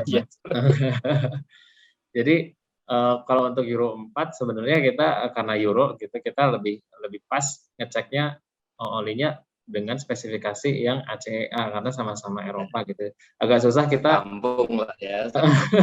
Agak susah kita nyari dokumen yang membandingkan antara standar Euro 4 dengan API-nya API apa gitu ya. Cuman kalau kita mengacu ke ACEA-nya yang sesuai dengan Euro 4 adalah ACEA E7 gitu ya. Nah, sebagian besar lubricants manufacturer itu kalau dia ngeluarin pelumas dengan spesifikasi E7 biasanya dia juga ngeklaim sekalian API-nya gitu, dan API-nya biasanya minimal CI 4 bukan CH4 atau yang lebih rendah gitu ya. Tapi bukan berarti semua lubricants manufacturer pasti mengeluarkannya CI 4 ke atas ya untuk Euro 4 ready. Contohnya untuk Pertamina aja kita udah bisa klaim Euro 4 atau ACEA E7 gitu ya, yang bahkan kalau mengacu ke dokumentasinya ACEA itu ACEA E7 itu bisa kita klaim sampai ke Euro 5 gitu ya. Itu bisa kita klaim dengan menggunakan API CH4 di Pertamina ya, pencitraan SX CH4. Dan bukan berarti semua yang API CI4 itu bisa E7 juga gitu. Jadi bukan berarti semua ACA E7 harus CI4 karena ternyata ada yang CH4 di Pertamina contohnya. Dan bukan berarti semua yang CI4 pasti E7 gitu, karena ada juga saya coba pernah cari di internet gitu ya. Itu dia CI4 klaim tapi dia CA-nya masih E5. E5 itu belum Euro 4, masih Euro 3 sebenarnya gitu.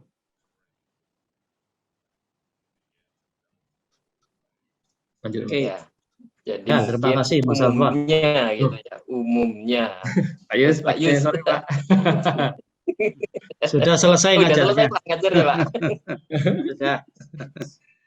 Sebenarnya Ya. bedanya di mana sih Mas? Karena kan kalau bahan bakar Euro 4 nih, sulfurnya kan rendah ya. Contohnya aja lah. Sehingga kan mestinya TBN-nya kan tidak setinggi yang lain ya, ketika bahan bakar sulfur di dalam bahan bakar itu tinggi. Ya.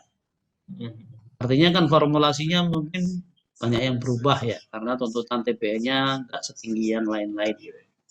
Iya Pak, betul. Sebetulnya dari sisi kinerjanya apa yang berubah? Dari sisi kinerja ya Pak ya. Jadi mengacu ke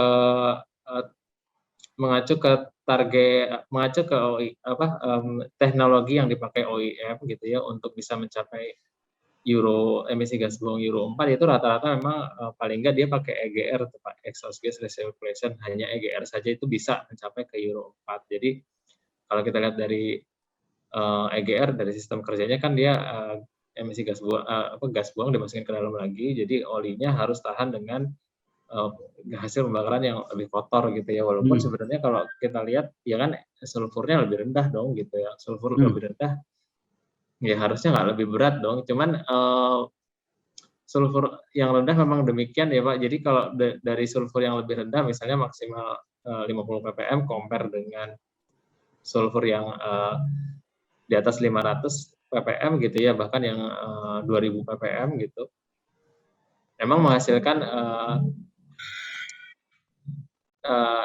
menghasilkan gas pembakaran sisa yang lebih sedikit gitu ya, lebih sedikit, tidak lebih asam dibandingkan dengan yang sulfurnya tinggi. Cuman yang kita lihat mungkin nggak cuma sekedar sulfurnya Pak Yus, jadi ada dari sisi deterjensinya, dispersansinya, karena menggunakan sistem EGR paling enggak kita harus siapkan pelumasnya untuk menahan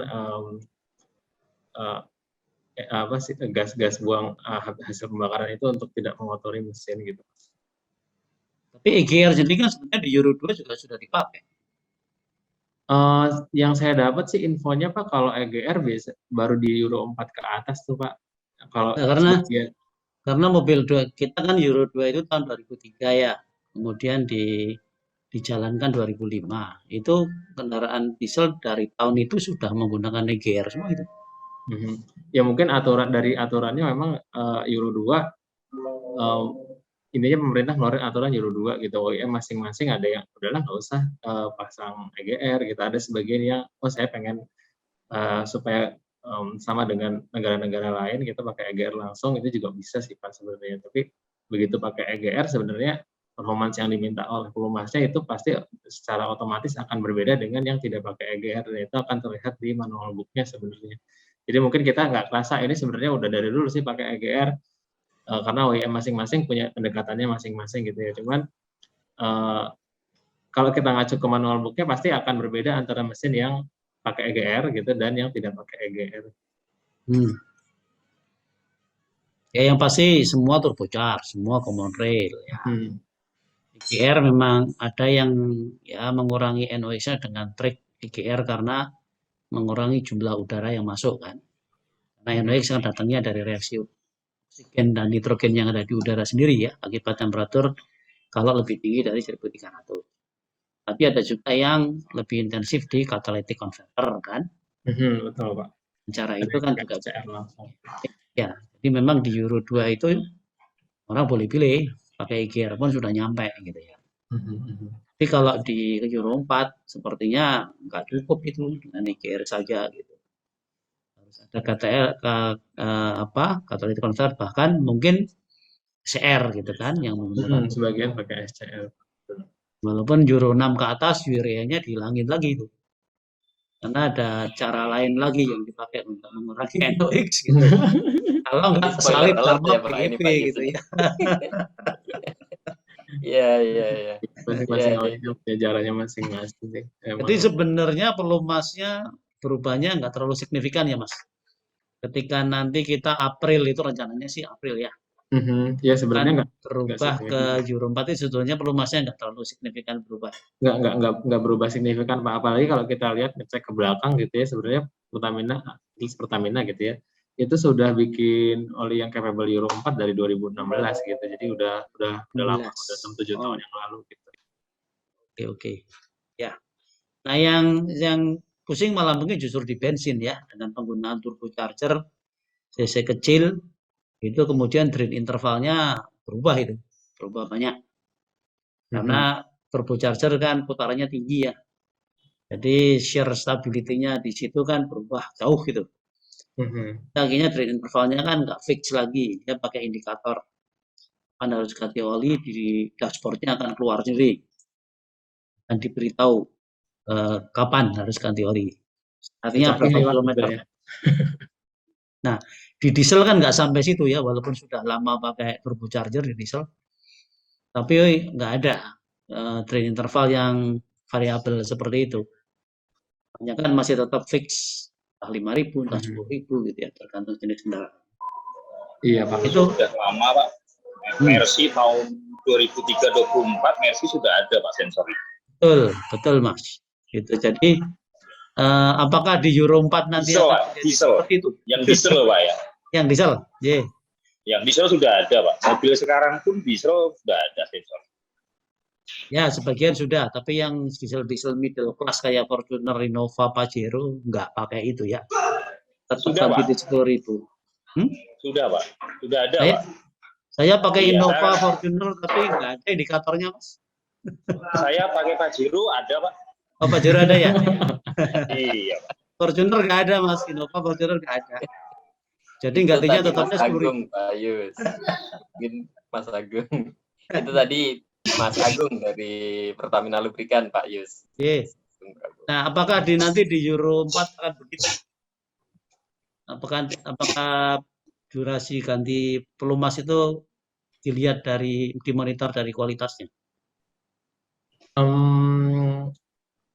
Kalau yang saya dapat infonya tuh Pak, dengan untuk yang MB gitu ya Pak ya, karena dia pakai SCR, dia bahkan di beritanya itu dia bisa penggantian pelumasnya per 50.000 km sekali gitu ya. Yang biasanya kalau sekarang kita lihat yang existing itu 20.000 km sekali ganti olinya. Itu kalau pakai pelumas yang genuine MB gitu ya. Kalau bukan genuine MB lebih rendah dari itu. Cuman dengan SCR dia menyebutkan di beritanya MB bisa klaim sampai 50.000 km baru ganti oli. Jadi mungkin gimana itu Mas? Apanya Pak? Kendaraannya dioperasikan di mana? Oh, di Indonesia. Di Indonesia sampai 50.000? Beritanya berita di Indonesia sih Pak. Beritanya di Indonesia. Nanti jangan-jangan di Eropa. Kalau di Eropa tulisannya sih menyongsong Euro 4 gitu ya, MB menggunakan SCR gitu. Terus di detail beritanya itu orang MB-nya ngomong dengan SCR dan apa gitu ya, nggak cuma SCR aja. Dia bisa ganti olinya setiap 50.000 km sekali. Pabrik pelumas ini dong. Omsetnya turun. Kita naikin harga aja Pak. Kalau makanya seri berikutnya ini nih Pak Yus, seri berikutnya memang harus ada dari OEM ini. Kita nih ngobrol mungkin seru nih. Ya kalau rule of thumb-nya kalau mobil di Indonesia 10.000, di Eropa 40.000, di Amerika 100.000. Karena kondisi operasinya beda ya. Betul. Karena itu Iya, soalnya kecepatan di bisa kita 100 terus kan. Kita Iya, di gimana kita mau banyak 100, mau banyak ngegas dikit macetnya, ngoper Pak. motong. Becak nyelonong gitu kan susah. Oke, terima Ya, kasih Mas. Sama-sama Pak terima Yus. kasih Pak Yus. Oke, saya lanjutkan ya.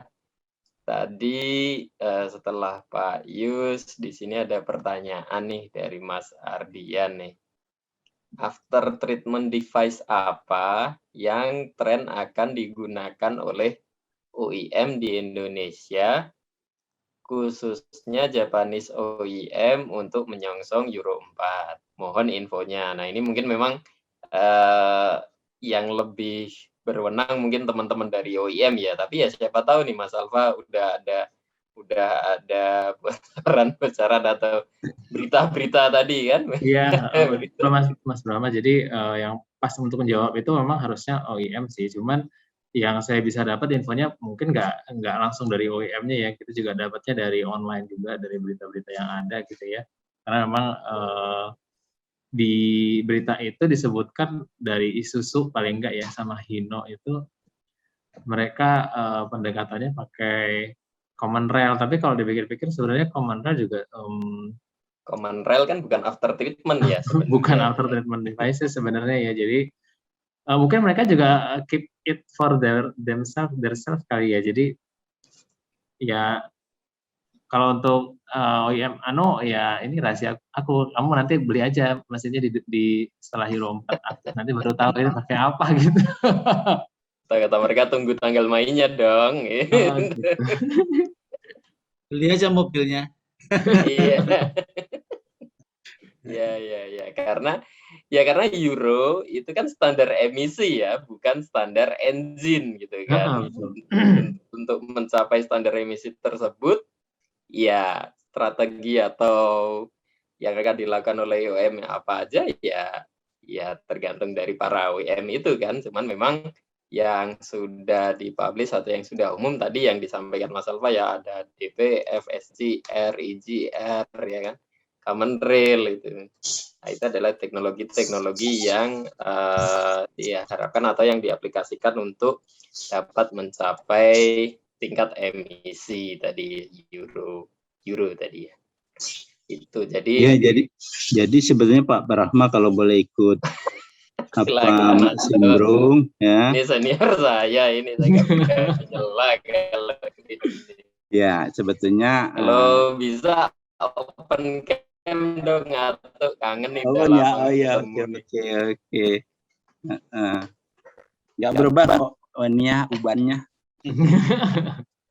Jadi apa namanya ini sekedar untuk supaya kita di Indonesia pun tidak terlalu istilahnya panik coba terarah ya. Sebenarnya kalau untuk mengarahkan untuk ke arah zero emission yang pemerintah kita udah bilang oke, ketuk palu oke, kami siap bantu ya kan. Sebetulnya dua saja sih.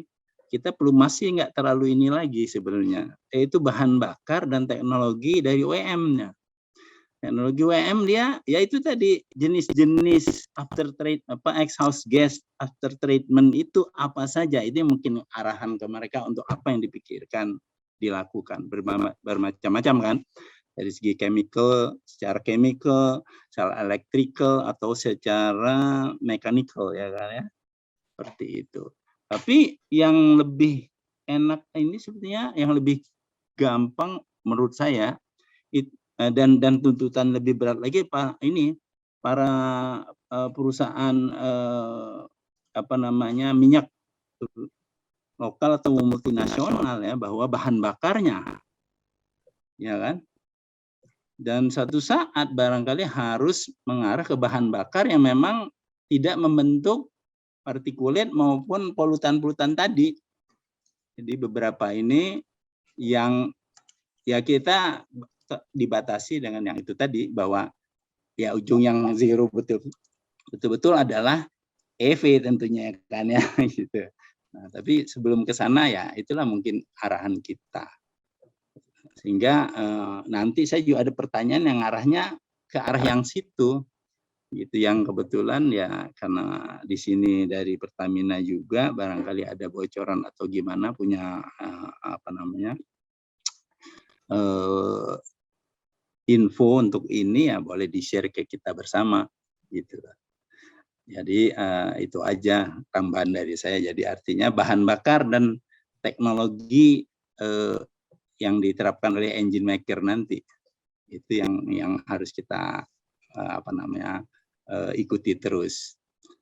Saya rasa itu. Terima kasih. Sorry. Ya, terima kasih Atuk. Ini saya pangkling soalnya Atuk pakai nama samaran sih, pakai Alfat ini. Ya, saya biar ingat si ini Alfa Kurnia ini, Alfa ini. Cari-cari tadi Atuk ini mana ternyata. Alfa. Ya. Next time udah tahu kan itu nama ini. Oke, terima kasih. Lanjut. Terima kasih Pak Inul. Ya.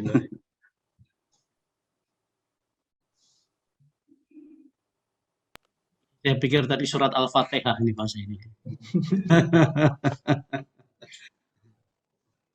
Ampun. Salam sehat Pak Tri. Pak, sami-sami. Kalau bahan bakar sebetulnya Pertamina juga sudah menyiapkan ya Mas. Karena mau Euro 4 ini Pertamina X sudah. Sulfurnya dikurangi banyak kan ya. Sudah 50 ppm maksimal. Nah cuman selalu Pertamina itu kan menyediakan bahan bakar sesuai dengan tuntutan regulasi emisi, bisa-bisa saja, nggak terlalu sulit lah gitu. Zaman Pak Habib malah mengatakan harganya melambung. Zaman Pak Habib malah mengatakan kalau memang butuh yang spek tinggi ya sudah, sebelum kita bisa bikin kita impor dulu. Tapi asal bahan bakar itu dibeli ya, gitu. Jangan cuma ditonton doang. Jangan cuma ditonton ya Pak. Ya, karena yang penting ada. Biasanya ini tuntutan teman-teman gitu tuh. Jadi kayak selalu bahan bakarnya mana dulu kan gitu ya, ada dulu. Nanti kita pasti akan ngikutin. Tapi begitu regulasi emisinya dijalankan, bahan bakarnya ada. Contoh Pertamax Turbo. Begitu Euro 4, penjualan Pertamax Turbo bukan naik tapi turun. Padahal mobilnya sudah harus Euro 4. Gitu. Sampai sekarang nggak beranjak itu Pertamax Turbo. Tidak lebih, tetap 1 digit itu persentase distribusinya. Ya, nah Pertamina tentu khawatir juga. Pertamina Dex kan sekarang juga kecil juga kan. Kecil sekali ya. Malah sampai di SPBU kan tangkinya bukan tangki timbun, tapi tangki di atas tanah. Ya. Karena volumenya rendah. Iya. Kemudian penjualannya juga lambat. Sehingga kalau di tangki timbun jangan-jangan nanti rusak duluan. Gitu ya. Nah, khawatirnya nanti begitu dicanangkan diesel Euro 4, malah penjualan Pertamina Dex malah turun juga gitu seperti kasusnya Pertamax Turbo. Nah itu yang sulit. Karena begitu sampai di tangan konsumen itu kontrol tidak jalan. Terserah konsumennya. Buruannya teman-teman ini selama masih ada bahan bakar murah B30 kayaknya orang beli itu semua ya. Apalagi harganya kan terpautnya jauh sekali, 2 kali lebih. Ya, bahkan kalau di SPBU kita lihat itu banyak yang Fortuner, Innova, Pajero, MUX ngisinya B30 juga gitu ya.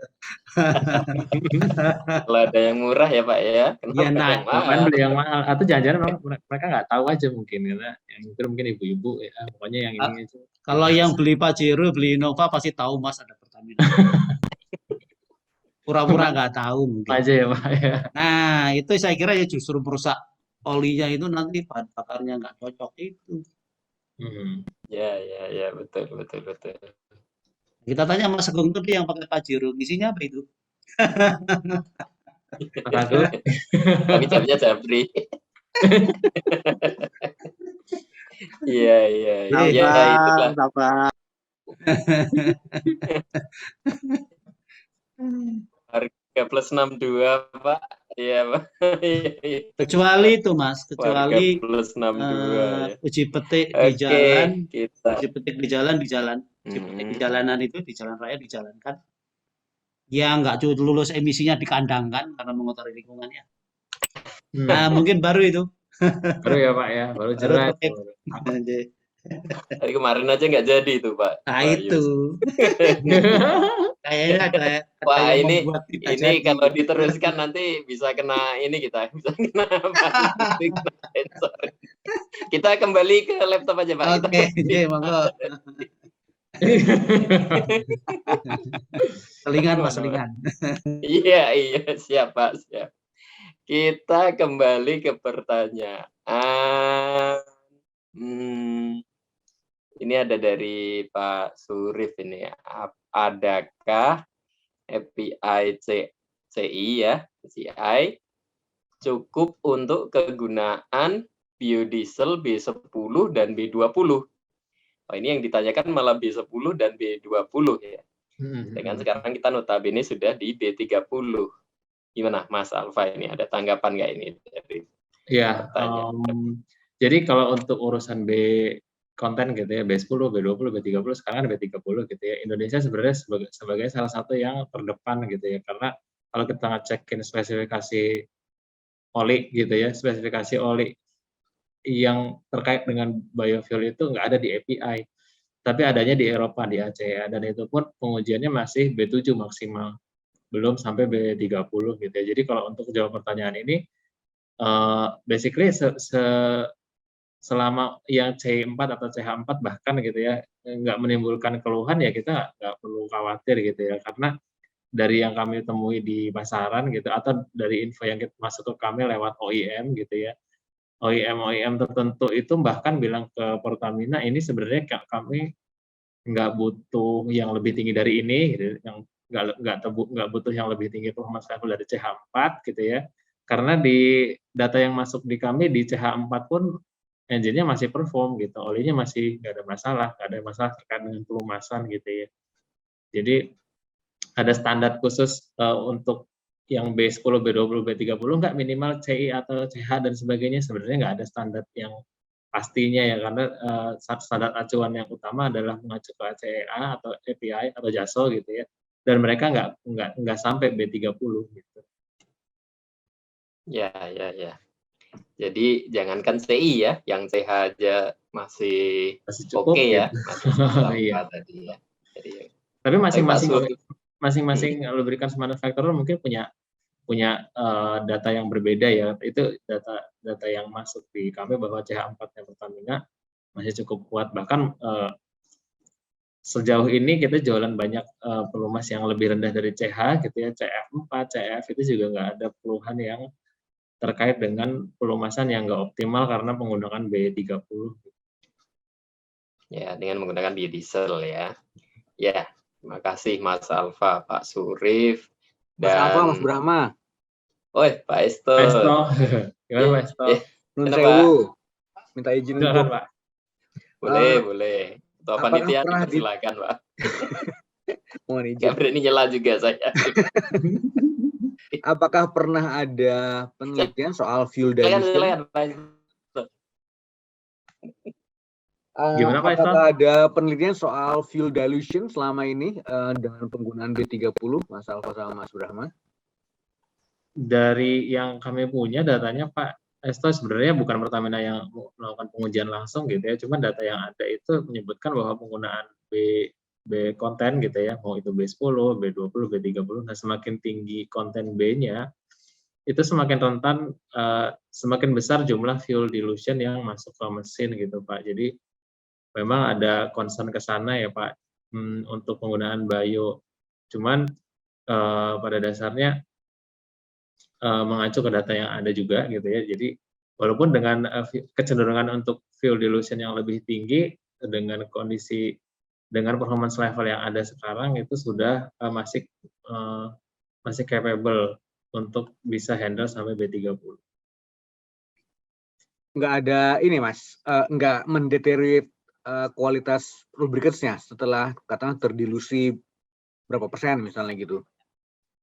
Secara keseluruhan sih memang ada perubahan Pak kalau kita nguji di engine test gitu ya. Nggak cuma di kualitas, nggak cuma di viscosity-nya yang tambah tinggi gitu ya, karena ada oksidasi tambahan dari fuel diluent, juga ada penambahan di di wear-nya gitu kalau kita pakai bahan bakar bio, compare tuh dengan yang bahan bakarnya bukan bio. Baik, terima kasih Mas Alfa, Mas Brahma. Silakan dilanjut. Sama-sama, Pak. Pak, boleh nih bro sebentar. Pak Ya, Estu dulu rasanya pernah itu ada presentasi dari Pak Asbari ya, dari Petrolab, yang mencoba untuk melihat pengaruh dari penggunaan FAMI di dalam bahan bakar terhadap pelumasnya. Nah, itu salah satu indikasi yang ditemukan adalah kenaikan oksidasi. Tetapi dicurigai bahwa sebetulnya itu bukan oksidasi yang naik, tetapi banyak FAMI yang terlarut itu ke fuel diluent. Karena dicurigai FAMI ini tidak semuanya terbakar, seperti halnya solarnya. Nah, itu ikut boleh turun ke bawah. Karena kebetulan kalau kita lihat di FTIR, itu panjang gelombangnya untuk oksidasi sama FAMI itu mirip di dekat situ. Yang aneh adalah bare metalnya itu normal. Bare metalnya normal, tapi walaupun ya, viskositasnya turun. turun. Nah, itu kan lalu berpikirnya adalah, walaupun ini penelitiannya belum selesai, hipotesanya adalah mungkin karena sifat FAMI yang licin itu membuat pelarutannya dia di dalam pelumas justru malah memperbaiki sifat licinnya tadi. Ya, lubrikasinya menjadi lebih bagus sehingga bare metalnya normal-normal saja walaupun viskositasnya turun. Padahal logika kita kan selalu kalau viskositas turun itu biasanya diikuti dengan kenaikan bare metal kan. Juga oksidasi. Nah, itu seperti itu. Oksidasinya tinggi, bare metalnya normal, viskositasnya turun. Tapi ya tentu itu perlu ditindaklanjuti lebih jauh ya, perlu diteliti lebih jauh. Kalau memang itu yang terjadi, berarti diuntungkan dengan kita. Jadi nggak usah ganti oli, pakai oli biasa-biasa saja selama B30 atau nanti. Masalah ya, Pak. Mesinnya akan baik-baik saja karena lebih licin itu oli yang ada di dalam gitu. Lah lebih licin Dulu ya, saya Pak. pernah dengarkan dari Pak Asbari seperti itu. Saya kira itu mungkin tambah informasi. Ya. Jadi BPPT harus mendukung itu untuk membuat studi. BPPT. Itu masalah bukan BPPT, sorry, maaf, sekarang jadi BRIN ya, BRIN. Makasih banyak Pak Yus sharingnya. Sama Mas. Ya, terima kasih Pak Esto, Pak Yus. Ini nggak terasa, ini udah 3:49 ini. Kalau dari rundown-nya ini kita udah lewat 4 menit nih. Tapi saya mungkin satu lagi ya, biar nggak ada PR kita ya. Biar nggak ada PR. Kalau Atuk kan tadi sudah ya. Kita satu lagi nih pertanyaan nih Mas Alfa. Dari Pak David Erta Haga. Pertanyaan untuk tren pasar PCMO dan MCO di Indonesia ke depan. Wah, ini sedikit out of the box ya Mas, PCMO dan MCO ya. Apakah tren approval OEM atau SNI atau dari Pertamina Lubrikan sendiri akankah lebih ke parameter yang low water content, high TBN, atau adakah parameter lain? Ini gimana nih? Di PCMO, passenger car ya, motor oil, sama MCO, motorcycle oil. Ini berarti mobil bensin ya, mobil kendaraan ya, mobil sama motor. Mungkin Mas Alfa silakan. Ada ini nggak? Ada. Kalau di kita sebenarnya ada product development-nya sendiri ya. Tapi kan satu kantor nih sama Mas Alfa kan. Saya ngobrol-ngobrol apa gitu kan. Ini gimana? Mas David ini teman juga ini. Ini susah jawabnya ini Mas David. Soalnya perlu kita tanya ke spesialis yang khusus menangani PCMO sama MCO ya di Pertamina Lubrikan gitu. Cuman intinya kalau saya lihat ya memang acuan utamanya tetap OEM, tetap SNI, tetap FPI, ACA dan seterusnya. Dan kalau lihat ke sana sebenarnya ya performance-nya overall naik semua sih Pak David, Mas David. Jadi nggak cuman di parameter khusus sebenarnya naik semua. Ada yang tambah fuel ekonomi gitu ya, ada yang tambah parameter oxidation stability-nya naik gitu. begitu sih, Mas David. Mohon maaf nih nggak bisa dijawab full ini karena spesialisasinya di HDDO ini hari ini. Ya, cuman saya yang menarik ini adalah low water content. Mungkin maksudnya low sulfur kali ya. Low water content. Ini agak lucu sih. Low water. Ya sebenarnya jarang sih diminta yang low water ya, cuman mungkin ada requirement khusus lah untuk produk-produk tertentu yang itu bahwa waternya, at least mungkin untuk Pertamina ya waternya sekian gitu. Ya. Ya itu maksudnya sulfur kali itu, Pak. Ya, bisa jadi, Pak. Ini pertanyaannya menarik. Saya rasa pertanyaan menarik ini, Mas, karena justru gimana Pak Yus? Ya justru harusnya itu teman-teman APM itu, OEM itu harusnya ikut waktu nyusun RSNI ya. Ikutlah bergabung di Komtek itu. Setuju. Sehingga memang spesifikasi untuk minyak lumas yang didefinisikan itu sudah mengcapture kepentingan konsumen ya harusnya. Ya jadi kalau Pak David ini kebetulan dari produsen kendaraan bermotor, ya ayo ikutlah gitu ke dalam panitia penyusun RSNI Pelumas. Sekarang ini kan kebanyakan produk pelumas ya Mas, tab uji pun belum, kemudian institusi pemerintah, kemudian aditif supplier ya. Nah, harusnya ke depan memang melibatkan OEM nih dalam penyusunan itu, termasuk melibatkan lab uji. Masa yang mau melakukan pengujian nggak diajakin? Nggak ditanya bisa apa enggak, masa konsumennya nggak ditanya ini cocok nggak dengan kebutuhan Anda kan gitu ya. Sekarang kan ada tapi hanya diwakili kayak gitu satu orang. Bisa jadi kebutuhan pelumas dari kendaraan itu kan beda-beda ya, walaupun kelasnya sama tapi kan mungkin spek yang dibutuhkan lain ya, kira-kira gitu sih. Saya ngelihat pertanyaannya jadi ingat, oh iya nih mestinya diajak di OEM nih gitu. Ya makasih Mas. Karena SNI wajib kan belum dicabut ya, artinya kan masih harus itu belum masih. Oke, makasih. Ya, terima kasih Pak Yus. Alhamdulillah ini satu demi satu akhirnya semua pertanyaan bisa kita bacakan nih Mas Alfa, jadi nggak ada PR Mas, aman Mas. Clear ya? Iya, clear.